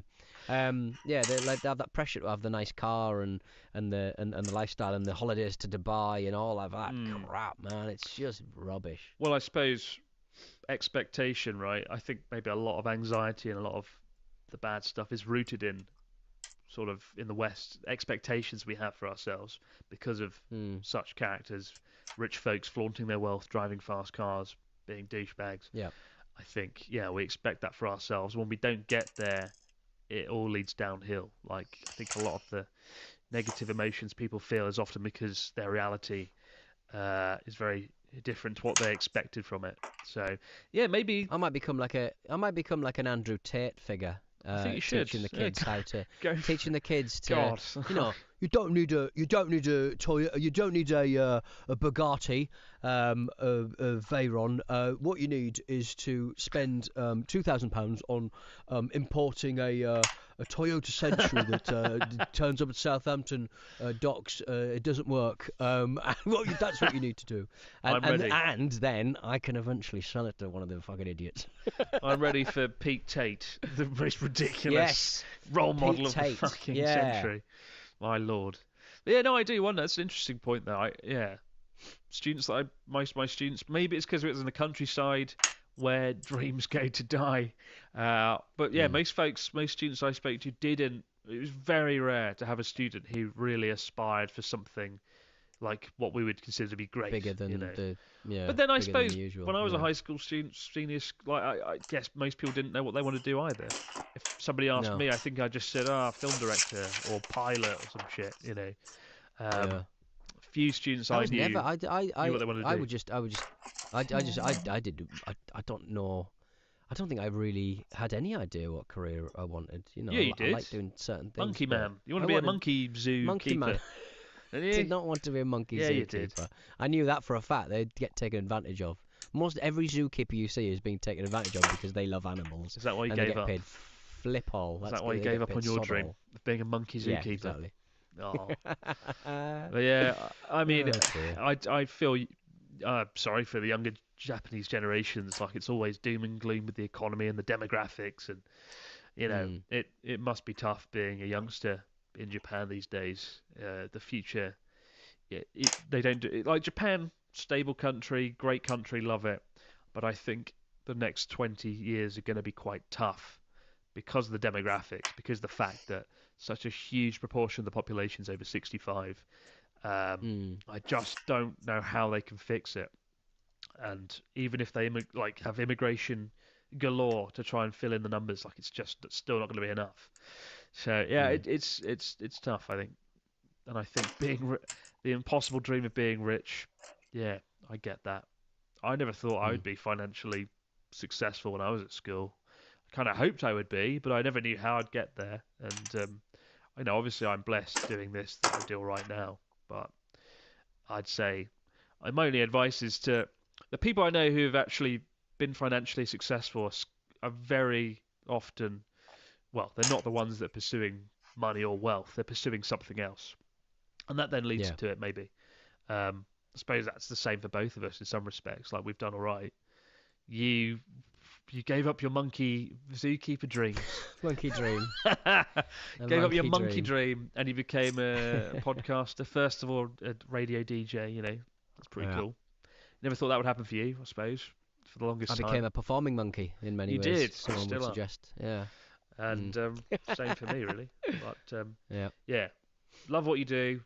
Don't pursue money. I think that's the best Live, laugh, advice I love. can give. Just love what you do, because that'll become a lot more easier. I stay up till 5 a.m. in the morning editing videos, and it's horrible, and I feel sick for days afterwards. But I enjoy it, and that's how I've stayed in the game. When the comments 10 come years. in, criticising you for not buying the right Not so kind of good. tent. Yes, and it all goes downhill. It makes it all worthwhile.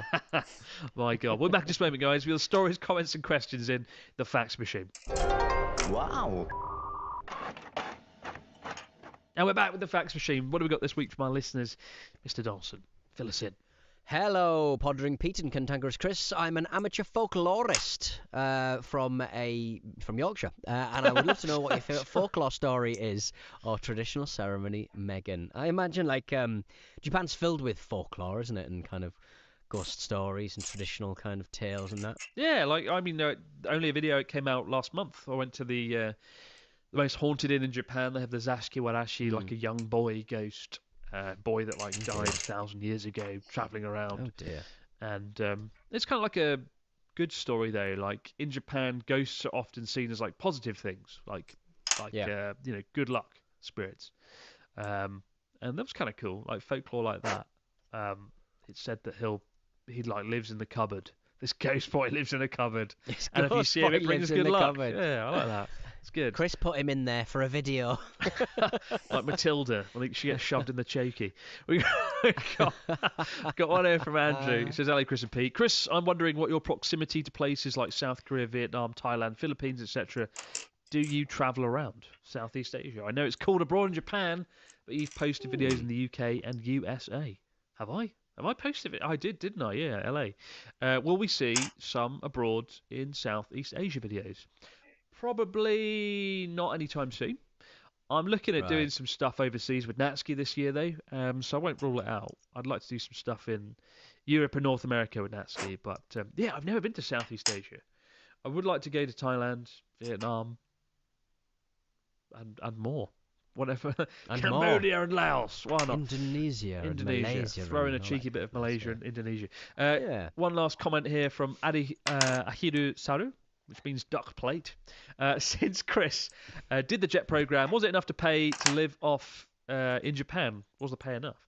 When I convert it to British pounds, there's absolutely no way it would cover the cost of living here in the UK. I've lived in Japan for a few months before studying abroad, and I feel like it wasn't very cheap. Eating out's really good value for money, but groceries and rent seem to get quite expensive. Yeah, I mean, when I first got here, the jet salary in pounds, it was about £28,000, which is pretty good starting salary. It's pretty great. And then they devalued the yen, and in 1 year it went from 28 grand to 20 grand, and it was ridiculous. I've never seen anything like it. Wasn't so fun paying off his student loan with a devalued currency. Alas, living in Japan on the yen, on the jet program salary, which I think worked out to something like $2,000 a month or something. It was all right. I got by. I never really had that much money, but that's what credit cards were for, and I had the credit card, and that helped me through a little bit. But yeah, it was just about enough to break even and get by. And I was one of the lucky ones, given my apartment was subsidised, very cheap. But yeah, you get by. You get by on a jet salary. A lot more than you can on most teachers' salaries in Japan, which are pretty low, unfortunately, for foreign English teachers. Yeah, it's either jet or go home, as far as I'm concerned. Or don't go home. Just don't come to Japan. Don't go home. Because I shoplift. I just don't think it's going to be enough money. Jet salary was pretty favourable there, and I think to this day it's still fairly reasonable for what you have to do. I guess you kind of get sold a bit of a dream, and I think with any dream you sort of go, oh, it'll be fine, won't it? And then you get there and you're like, oh, this isn't fine. I can't live here properly. Exactly. And I was very there was a girl who was in the same town as me, and my accommodation cost $100 a month, right? And her accommodation was $800 a month. Whoa. Just because she got unlucky, she got the unsubsidized housing, and she was gone after a year because she just couldn't justify the massive expense and seeing a third of her paycheck gone. So, yeah, it's amazing how luck factors into the jet program. It really does. Like where you end up, everybody's experience is different, as they say on jet. But now it is time to retire. to dinner because I'm very hungry. Keep the stories, questions, comments coming into abroadjapanpodcast@gmail.com. I'm off now to get a butterscotch pie thing from McDonald's Yes. that Pete's raged Please about. do. And we'll see you later on the week, guys. Do it all over again, right back here on the Abroad Japan podcast. Bye for now. Have yourselves a bloody good week. Take care. Goodbye.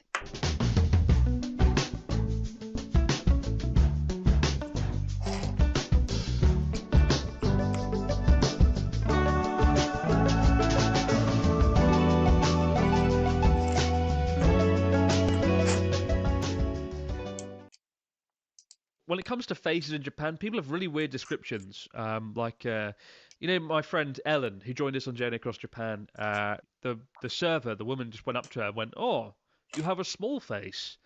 And we were like, what does that mean? It's like, is it like slim? Is that good? Wow.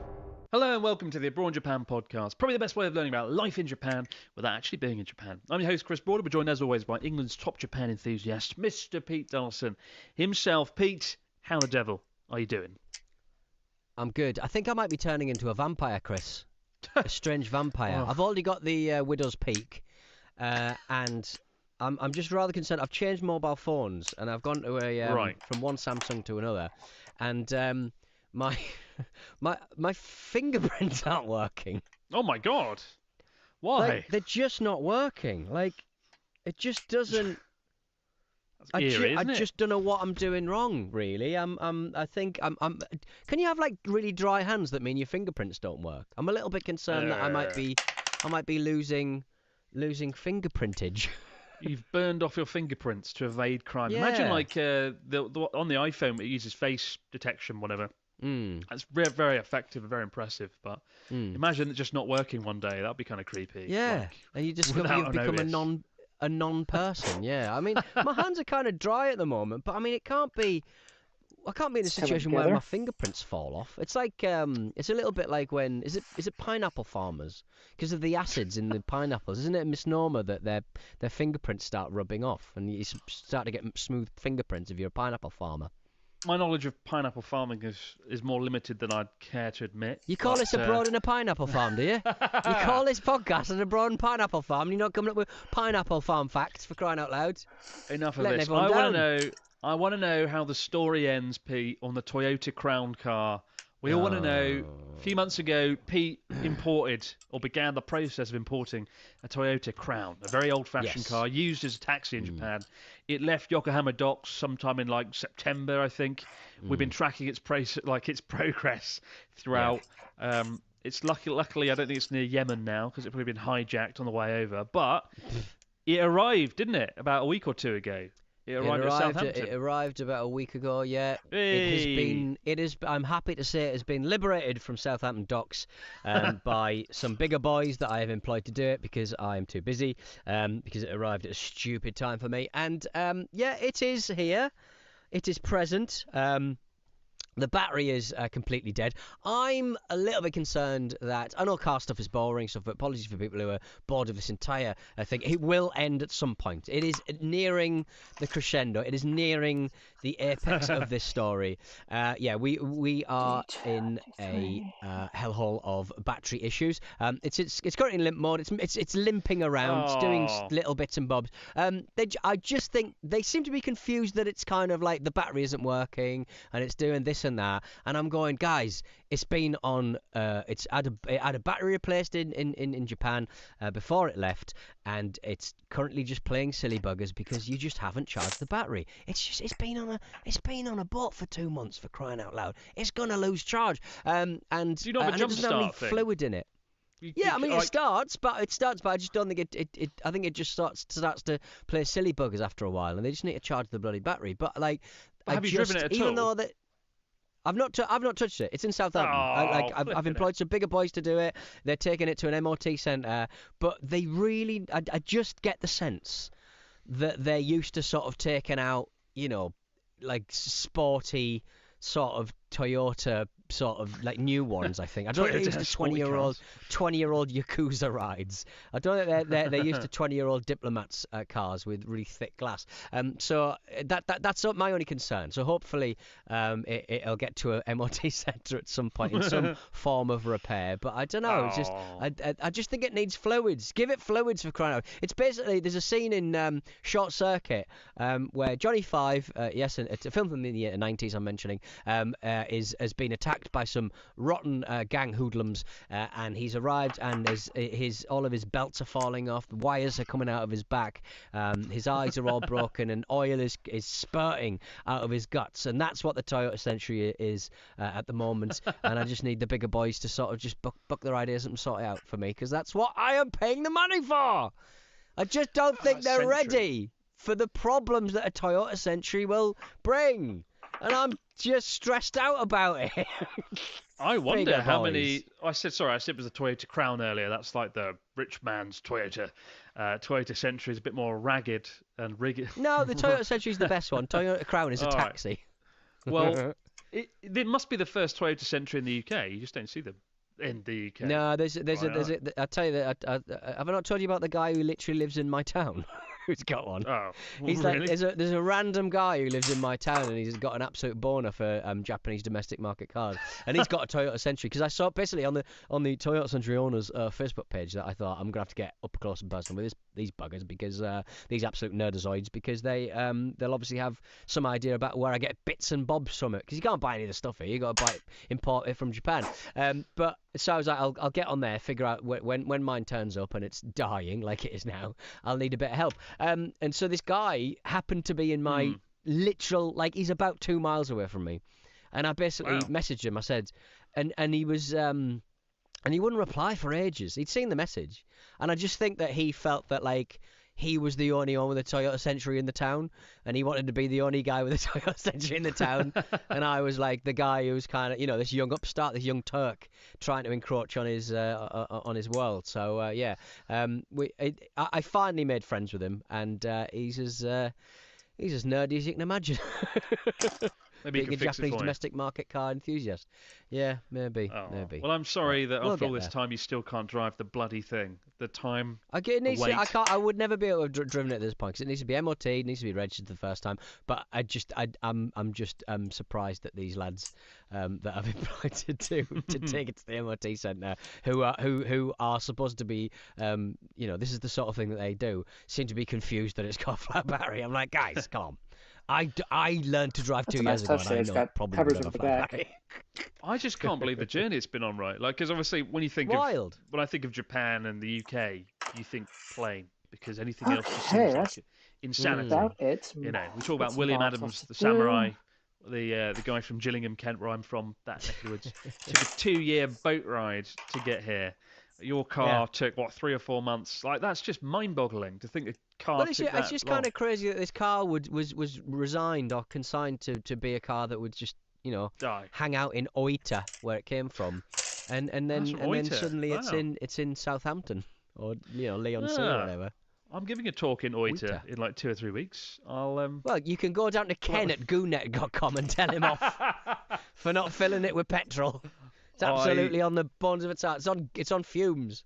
Oh my god! I will have to pop in. That'll be hilarious. Yeah. Giving a talk at like a university in Beppe or something. Oh, that's cool. Yeah, I don't know what it's about. Ryotaro, for like a year, Ryotaro's been like, this university wants you to give a talk, and I've been like, I'm doing things. Sorry, mate, I can't.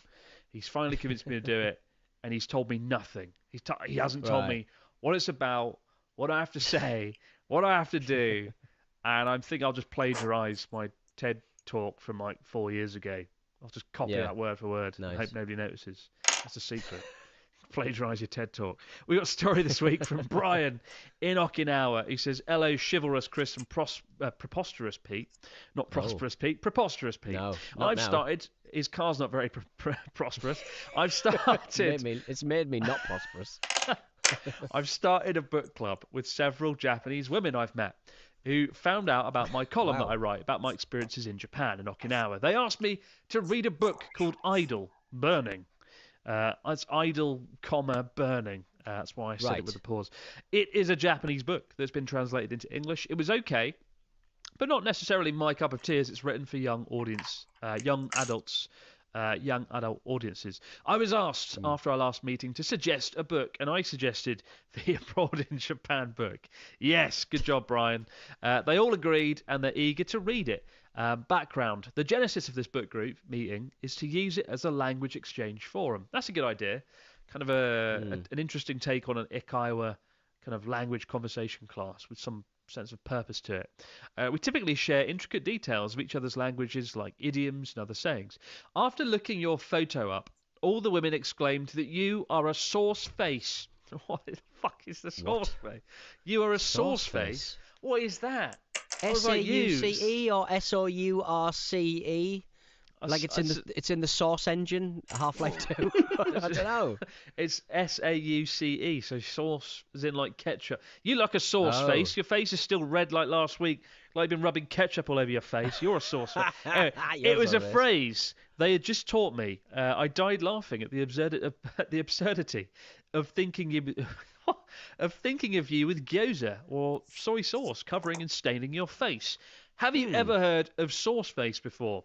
They also had a phrase called lightly salted face. Brian, in Okinawa. Sounds racist. Sauce face. So is it kind of like you've got dark skin? Like I don't know what you've got. What? Well, what is it then? You look like you've eaten loads of sauce. I don't know. You look wet. I don't know what is wrong with your face, Chris. People, when it comes to faces in Japan, people have really weird descriptions. You know, my friend Ellen, who joined us on Journey Across Japan, when we were in a coffee shop in Aomori, the server, the woman just went up to her and went, "Oh, you have a small face." And we were like, what does that mean? It's like, is it like slim? Is that good? But it's kind of like, it's one of those things where you don't know if it's a compliment or not. It's just like, you have a sauce face. You have a small face. If the next thing is you looking at you being ushered into a back room to look down a pipe to get some keys out or something. You have small face, perfect for job of finding keys in sewer. I wonder because when I was at school teaching, I did put on weight one year. People came up to me and were like, "Oh, you have a big face." So I'm thinking small face could mean slim, or maybe you should see my ass. You should see my legs. I brought this one to the cake so I could freeze it. I'll take those.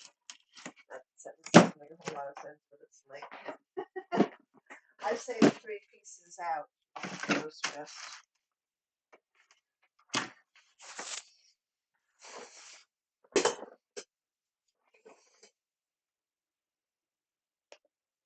Oh, you're the worst. Sauce leg. They started it. Honestly. Sauce leg. Old sauce legs. Ridiculous.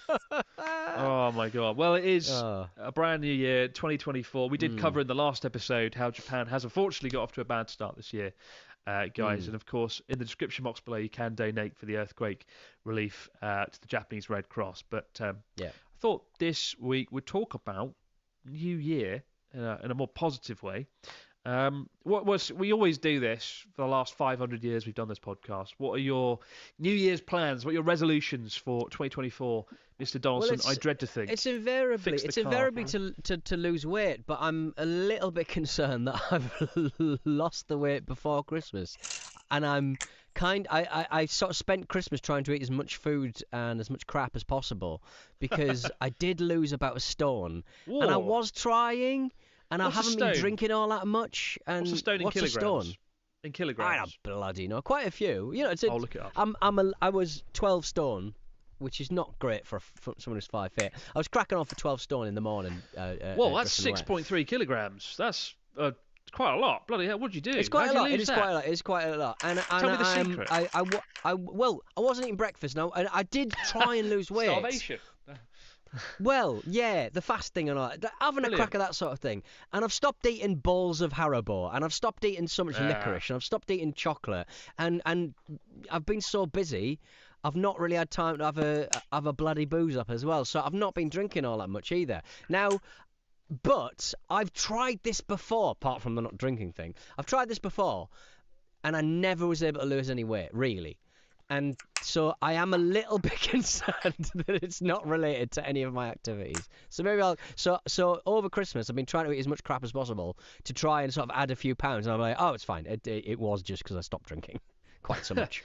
I think, yeah, if I have one resolution this year, it's just cut out sugar, all the sugar. You know, I'm not very good at modifying my diet, and also maybe eat out less. I do eat out, but just so much, or I order stuff to the apartment or to the studio, whatever.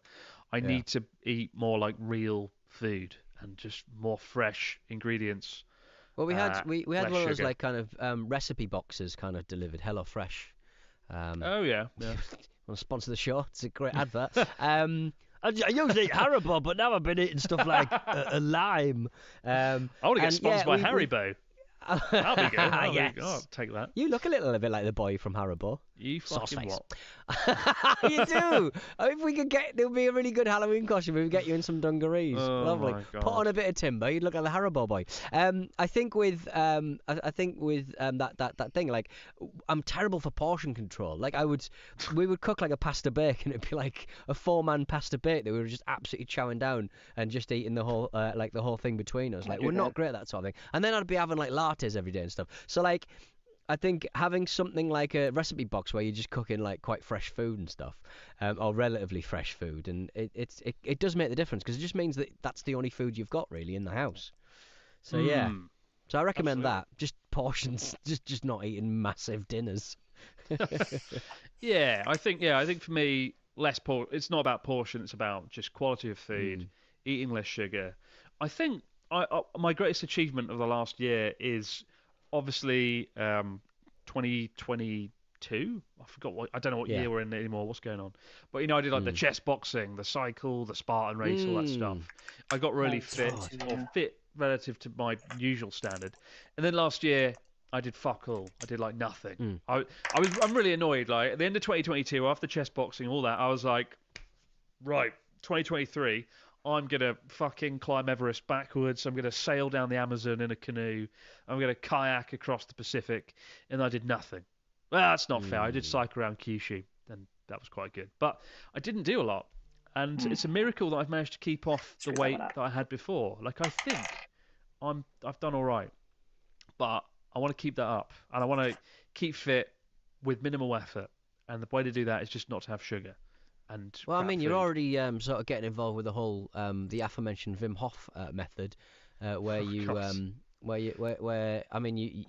spent quite a lot of time in a tent in freezing conditions on your journey across Japan. So that's going to help your heart rate. That's going to help you metabolize some of the food, I think, or not metabolize it. That is true. That is true. I think 2024. My aim is to just go all out and do some crazy shit, and that's the stupidest aim I've ever had. But I don't know. I just want this year to be kind of like, now I've settled into Tokyo. There's a lot of moving around last year, and it felt like just moving around to Tokyo and all that stuff. And now I'm settled here with the studio. I can sort of hit full throttle and really go for it. Got to finish Journey Across Japan first, so let's not get ahead of us. We've still got 5 episodes at the time of filming, probably 4 when this one comes out. But yeah, still got to finish Journey Across Japan, classic Abroad in Japan style. Not only do we fail at daily videos, but they're still not coming out. But yeah. I think 2024 is going to be a good year. I hope so, anyway. I hope so. I would say that like people can do daily videos, but they're a certain kind of daily videos. They're just basically a glorified live stream. Your videos are different. Like, you can't do that. You'd need a team of like 50 people to get every scene put together into a cohesive video and stuff. And then you've got to spend about 3 hours trying to figure out the artwork and the title and talk about food, because that seems to be the only thing that anyone's interested in on YouTube these days. Tis true. One cool thing. Do you know about Fukubukuro, by the way? Back to the topic of New Year's. Fukubukuro. Do you know what that means? Fukubukuro. Is it dive deep into Pete Dawson's? Well, fuku does mean clothing. Yeah, it's a fair guess. Yeah. But it's not.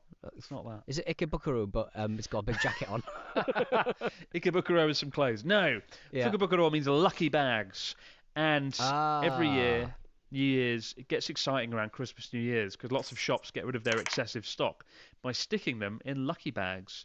So it kind of gets really fun going to shops at Christmas. Every shop gets rid of their excess inventory by just sticking them in bags. And you can get quite lucky. Sometimes the bags have like hundreds of dollars worth of stuff for like, $12. Or you get nothing. I know it's quite a big, it used to be quite a big thing, like all the YouTubers in Japan, including Charlotte, would just buy lucky bags and film what was in them, and you would get insane views because people just love the excitement of not knowing what you're going to get. Like this year, I've said it before. I watch a used car dealer do the exact same thing. He goes to pick up a car he's bought sight unseen. He turns up and he looks at it and he goes, "Oh." He opens up like the back and he just says the same thing every time. There's no parcel shelf. I have to go on eBay and get a parcel shelf. He goes in the front and he goes, "Oh, there's no like cap on this oil thing," and it's just like a surprise box. It's like a kind of a lucky box for grown up, boring old men. That's pretty good. A surprise box. I like that. Surprise box, yeah. Don't know what would be in the Abroad Japan Fukubukuro. Probably some Natsuki t-shirts. I'd put my haters in my surprise Happy New Year box. That's where they're going, for crying out loud. But it is nice to get these. I think that's why these kind of like these Japanese like snack boxes are so popular, because like you get them and it's a nice little surprise to get these little bits and odds and sods and stuff. I mean, obviously, I think one of the few sponsors I work with, Tokyo Treat, and this isn't a sponsor plug or anything like it. No. One of the reasons I work with them is it's kind of cool. Like whenever I do, like I stick them in a video or whatever, and I plug them, it's really fun. Like opening the box personally and being like, oh, what's inside this one? And they're always like localized to different areas. So I get the thrill of opening a box and not quite knowing what's in it. I think we should sell Abroad Japan lucky bags. I really don't know what we're putting in it. What would be in it? Just like a bit of fake food, like this bit of fake chicken, food. Dog poo bags from me, little dog poo bags. Oh my god! They're quite useful. You could use them for food. You could use them for a fun. They're earth rated, so you stick them in the ground and then they'll break up in about. You sort of blowing up. Oh. The absolute state of Pete Donaldson. Lucky bag. Maybe these could be the bags themselves. My God. Oh, yeah, everything smells of lavender now. Disgusting. I'm excited for 2024. I think it'll be a good year. I'm feeling optimistic. I don't know why. But you, but you wouldn't like. But you're not going to get involved with the whole the lucky bag kind of vibe at New Year's, because like obviously like Starbucks have got one out, 8,000 yen, and it's like obviously bits of coffee and little bags and stuff like that. Bit Camera though are selling a SIM-free phone for 22,000 yen. How much is that now? Probably about 150 quid, 170 quid. About 130 pounds. 130 pounds, not bad. So like, it's all about like Japanese retailers, like you say, like getting rid of all of their stock to start the new year afresh. But like, I'd be quite excited for a SIM-free phone for 130 quid. Might be something good.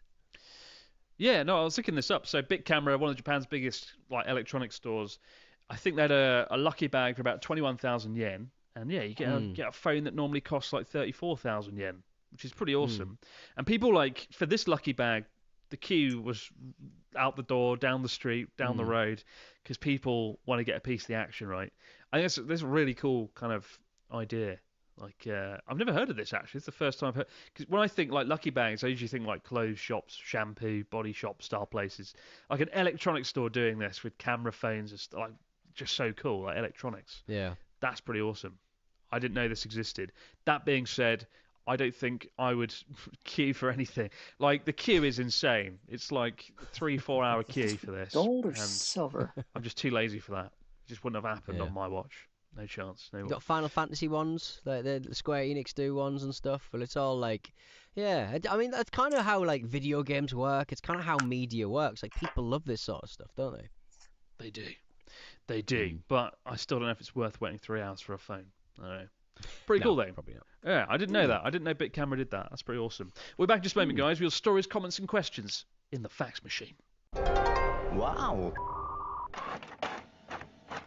And we're back with the fax machine. What have we got this week from our listeners, Mr. Dawson? Fill us in. Hello, Chris and Pete. I'm a long-time viewer of Abroad in Japan. The first video I saw years ago was 12 tips for learning Japanese, and recently started listening to the podcast as well. I have a question for Chris. Have you ever randomly encountered any of your old students? If you have, do you have any stories to share? I'd love to see more videos like, I tried walking across Tokyo in a day. So now you know, Chris. That's what you need to be working on. I've had a few encounters. I remember there was the school president, this really cool guy who was in my English club. I remember I was probably 3 years after I finished my job, I was downtown Sakata visiting a friend. We went to a snack bar, and I opened the door and I was going in, and he walked past down the street. I remember feeling a bit awkward because I don't know. I know snack bars aren't seedy or weird, but like I don't know, it just looked a bit wrong. They're definitely weird. Well. Yeah, there's nothing else to do in bloody Sakata though, apart from get drunk with Natsuki. You have to go to a snack bar, and it was a bit awkward. There were like women dressed kind of seductively, and just at the door, and then my student walking past, going, "Oh, Chris Sensei," or I'm like, "Well, I'm not a teacher anymore now. Am I still a sensei? I don't know." And it was just like this observe seduction. I just felt a bit awkward. But I've had other situations. Like I had students message me before, and I don't. Or like ex-students, obviously, and it always felt a bit like, I don't think it's inappropriate, but I never replied to them because I felt like, I don't. It's kind of a sad thing. But like one of my best students, I remember I finished school 2 years later. She messaged me, I didn't reply because again, I just feels like what's the parameters here? I don't know what's right or wrong. Yeah, but, and then I bumped into her in a coffee shop in Sendai, and she was like, "You didn't reply to my message." I was like, "Oh. Fuck, yeah, sorry. But I'm glad you're doing well. Let me explain to you about power dynamics and how it's weird. I don't know, yeah. I do know folks that talk to their students from afterwards and whatnot, but I never felt like I should. And like, but no, it was cool bumping into her and hearing about her story. And that's the sad thing about being a teacher. Like, you have these classes with students for years. Some students I taught for 3 years, got on really well with them, awesome folks, and then you just never see them again, and they go off. Yeah. And live their life, and it's like, fuck, I was invested in this person, I believed in them, I wanted them to do well in class, and then they're gone, and you never see them again. And I remember I finished teaching, and I was feeling quite emotional. I was like, it's sad, my students, not going to see them again, and it made me wonder if any of the teachers at my school cared about me. And there was two teachers. Well, there was two teachers in particular that I really liked at my school when I was at secondary school. And I dropped them an email, and I was like, just catching up, filling them in on what I've been up to. Never heard back from them though. I was like, fuck. Yes! I'm nothing. You just got Chris Broaden, baby! Yes! I would say that like there's a real kind of it's quite a nice kind of you're sort of growing up, and you know that the world is different to what you imagined it when you were a child. When you are graduating from somewhere and you realise that the teachers are going to have another class before you, like certainly the most intense classes at school were like probably my A levels, history and English and stuff, and it was a more grown-up relationship because you were 16, 17, 18, and you felt like you were more on the teacher's level than you had been previously, and we all felt like we were grown up, and we weren't wearing a school uniform and all that stuff. And then as you sort of grow up a little bit older, you genuinely think, they must be really, proud of, the results, and I guess they are to a certain extent. But like, there'll be another year. They've got other kids to worry about, they've got other people to be thinking about, and it's a real kind of like crushing realization that you ain't that bloody special, and there'll be another Pete Donaldson and Chris Broad turning up pretty soon. But yeah, it's. I remember I was talking to somebody who works in juvenile correctional facilities. Not really. I mean, basically someone who works in the social care sector with kids who are finding it difficult and stuff and getting into trouble. And she said the best thing is never seeing them again. You know what I mean? Because kids go out of these systems and then come back and go out and come back, and knowing and she said the most satisfying thing is to say goodbye to them and never see them again, because you know for a fact they're not getting back in trouble, so that they've corrected their path a little bit, which is quite nice. So yeah, I mean I do wonder what happened to a lot of my students, but it's hopefully they're doing all right. But it's definitely one of the hardest things about being a teacher, I think. Man, I loved history. I'd love to hear from people who do like TEFL, teaching English as a foreign language on like the JET program or whatever. But they've got quite strong accents, and I'd very much like to hear a lot of Japanese kids coming out of school talking in really heavy Welsh or Cornish accents or something. Unfortunately, that never happened with me. I don't think I tried to teach the British accent. It didn't work. They teach American English in Japanese Everything's American, schools. that's isn't it? Yeah, spelling and everything. Yeah. It led to some weird situations where I had to sort of change my accent sometimes, though, and didn't like that so much. And also spelling got confusing. Yes. We've got one here from Martin who says, "Hello, congenial Chris and picturesque Pete. My name is Martin from New Zealand, and I'm currently at the tail end of my 3-week visit to Japan. I visited Kyoto, Osaka, Hiroshima, and I'm spending the last week in Tokyo hitting up all the nerd culture and shopping areas. My question for both of you, can you give me your opinion of the 1 yen coin? I have in my travels collected roughly 500,000 of them, but struggle to find a place to use them. I end up panicking at the convenience store and pay using notes. What should I do with all the ones I've collected so far? As someone who lives here, Chris, and as someone who travels here, Pete, what do you do with the pile of coins? Thanks for the podcast. Helps me through the day. Keep up the good work, Martin." Yeah, the 1 yen coin, it just feels so tacky and rubbish. Like in the UK, it's kind of weighty. It's weighty metal. In Japan, it's just this really. It almost feels like plastic. It's so light and rubbish. The one thing that I will say, isn't it? It is, yeah. And what I will say is, 7-Eleven, they've started with their like tills having a place where you can put the coins in yourself. So what I do is my wallet's always filled with bloody change coins, and I just shove them all in, and I stick them in the thing, and you don't feel so sheepish, because you often feel like a bit of a dick, don't you? Like paying with exact putting them on those little sort of rubberized trays when you get that was quite a surprising change for me last time I went to Japan. Was in 7-Eleven and in the konbinis, like you pay for something, but then they basically just direct you to the screen in front of you, and you don't really sort of deal with the teller themselves. Like you've got a little machine, you can just throw in whatever coins you want. But I mean, I would usually just fill a sock full of coins, and use it as a club to defeat my opponents. But with the Japanese 1 yen coin, it's just too light. There's nothing to it, is it really? Like you sort of bite into it. It's very plasticky. Couldn't kill anyone with a 1 yen coin. Let's not test that really theory. couldn't. But yeah, 7-Eleven, seek it out and stick all the coins in that damn ATM. Honestly, I have to make a trip several times a week because it just gets so annoying having to change.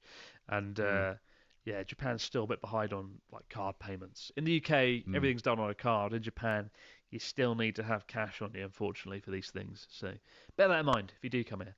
Keep your stories, questions, comments coming in to abroadjapanpodcast@gmail.com. We'll be back later in the week, guys, to all over again. But for now, no matter where you might be, out there in the big wide world, have yourself a great few days. We'll see you right back here to do it all over again on the Abroad Japan podcast. Bye for now. Like the metal chain.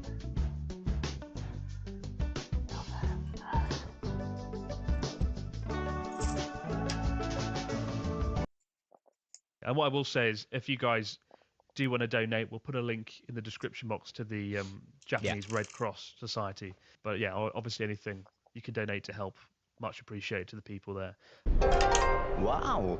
Hello and welcome to the Abroad Japan podcast, probably the best way of learning about life in Japan without actually being in Japan. I'm your host, Chris Broad, and we're joined as always by England's top Japan enthusiast, Mr. Pete Donaldson, for the first, or dare I say second, podcast of 2024.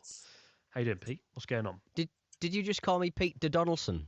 You were quaking at the very idea of me being on the podcast. Hello, Chris. I have entered 2024 in the manner in which I left 2023.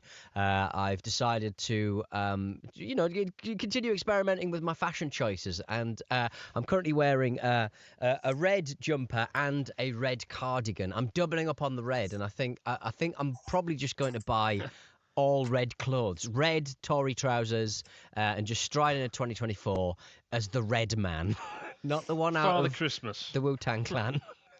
Your face also. Well, I don't know if it's the camera. Quite red. It's quite red. Have you got the clothes to match the face? What's going on with the face? Well, I've got a 3-bar heater. I've got a 3-bar heater that is just like deliciously empty of electronics. It's just like a couple of heating coils, and I've got it up to absolute maximum because it is bloody freezing in Southend. So yeah. That's what happens when you do a podcast in a shed at the bottom of your garden instead of the Correct. warm, cozy, toasty Abroad Japan podcast studio. Although, to be fair, I have to switch the heating off because you can hear it apparently on the microphone. So Yes, it'll you soon be can. cold in So here. enjoy getting chilly, baby. But, of course, it isn't the nicest start to the year for Japan, as you guys are probably aware. We recorded the last 3 episodes sort of in advance over the Christmas holidays, and we've sort of lots of bad things have been happening in the week since then. And we're going to talk about both the earthquake, the plane crash, and a few other things that have been happening in Japan. Like it's been really bad. How's the news coverage been of the earthquake and everything over in the UK, Pete? It's been, I think obviously Japan's a place that gets a lot of earthquakes. I think when you sort of see a map of Japan in situations like this, it's always quite startling that they know one place and one place alone in Japan, and it's Tokyo. So you literally have the epicenter of the earthquake, which is obviously off coast in this particular situation, and you'll just have like a massive like ring of where the sort of the radius of influence of the earthquake was, and then you'll just have Tokyo, and that it's always quite stark. It seems to be the only place that anyone gives a toss about is what's happening in Tokyo. Has anyone been hurt at Tokyo? And obviously, but I mean, yeah, it's been pretty pretty heavy coverage, and as it should be, because obviously these things don't happen all the time in Japan, and certainly this has been pretty high on it's the Shindo scale, isn't it? In Japan, they don't call it the hour scale. It's the Shindo scale. I think it was a 7, wasn't it? Yeah, it's a little bit complicated. There's sort of 2 ways of measuring like an earthquake in Japan. They've got the magnitude, and this was 7.6, which is very high. It's not as high as the Tohoku one in 2011, which was 9 magnitude, which is insane. Yeah. But that earthquake sort of happened, I think, 50 to 100 kilometers off of the east coast of Japan, whereas this one was pretty much directly below the Noto Peninsula. Right. And so it really, hit them head on. And there's 7 scales, the Shindo scale in Japan, and 6 or 7. The Shindo scale is more about actually the physical damage and sort of if you can stand up or not. And when it gets to about 6 or 7, that's the point where you can't physically stand up. And if you watch videos of the earthquake that happened on January 1st, like, it's terrifying. Like, you literally cannot stand up. Now, I've never experienced an earthquake of that scale, though we did have quite a big one in Sendai 2 years ago, almost 2 years ago now. And I was in an apartment block at the time that was quite big and was able to sort of take it, so it was swaying. But the studio at the time, that got rattled, as we saw. And that building that the studio was in Sendai, it was sort of dated back to the 1970s. That is going to do it for tonight. I think 1981. Japanese buildings weren't really certified for earthquakes, or they weren't sort of able to handle. All right, so here is the studio Cosmo got Vulcan. really badly hit, and I think that's a big factor in why folks were kind of affected in Noto, because of these lots of old houses, traditional houses that simply aren't like equipped to really handle this sort of earthquake. But I think a lot of people were shocked about where the earthquake happened, right? Supposed to be there. Because so it looks like something's supposed to be here, but nothing's there. Let me go ahead and show you this transforms. So these will fold in and then up and this will compress like that. Oh, it's supposed to go like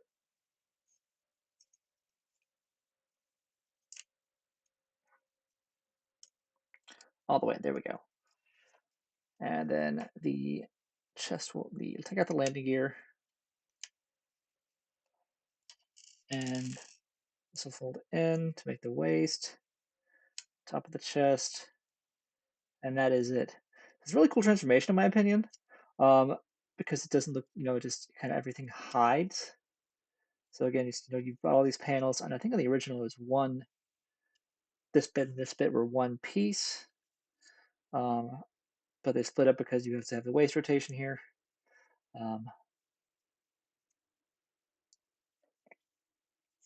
So these fold in. And I'm freezing them. I guess you take those off take all the stuff on the back off to have it, articulate. The lower arms are stored on Bull Vulcan. So, yeah,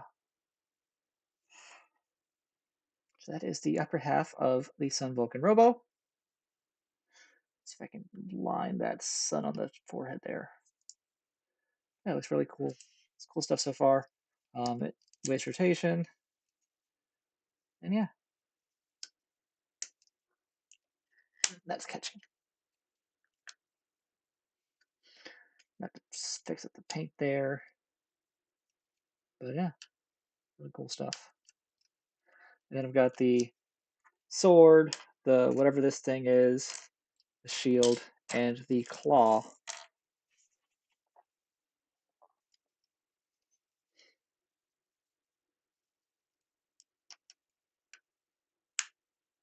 So I really like how this kind of tabs together and hides the face from the underneath. You don't see that, like, it's just really nice aesthetic choice of the 80s robots. They had a very futuristic kind of look. We don't see that anymore. Like, I love King Oger, but I wouldn't trade it for the world. But it is very much a product of the 2020s, of the 21st century. As I liked the retro future look of the older Sentai robots. Okay. I'll take some pictures here. All told, I used 4 stickers. That's not bad.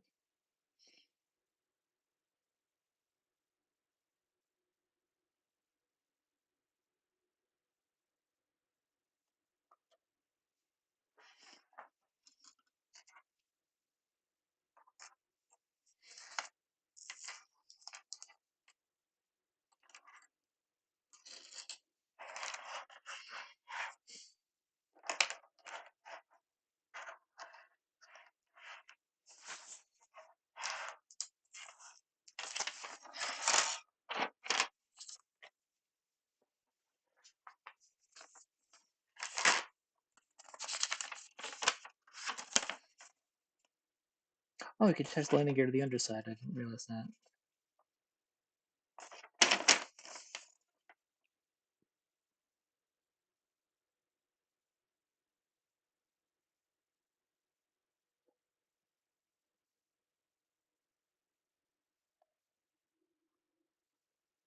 This is called the bull tonfa. The chain is the claws, the bull hand, a bull hand.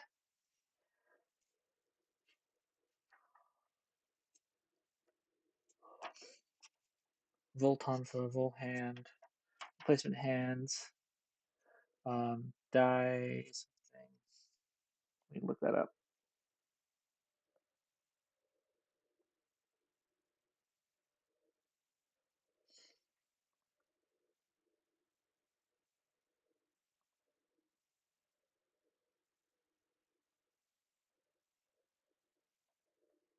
Taiyoken. Okay, Sun Sword.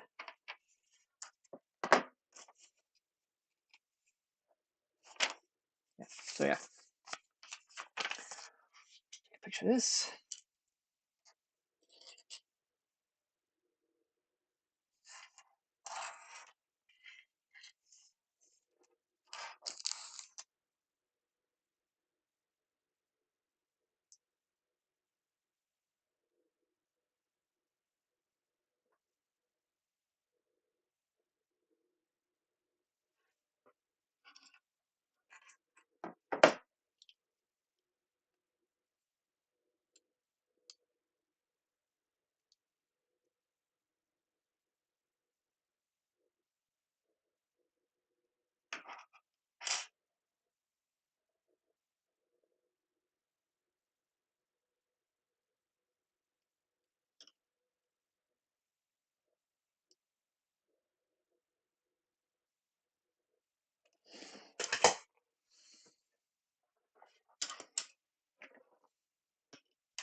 All right, that's going to do it for tonight. Thank you all very much for coming out.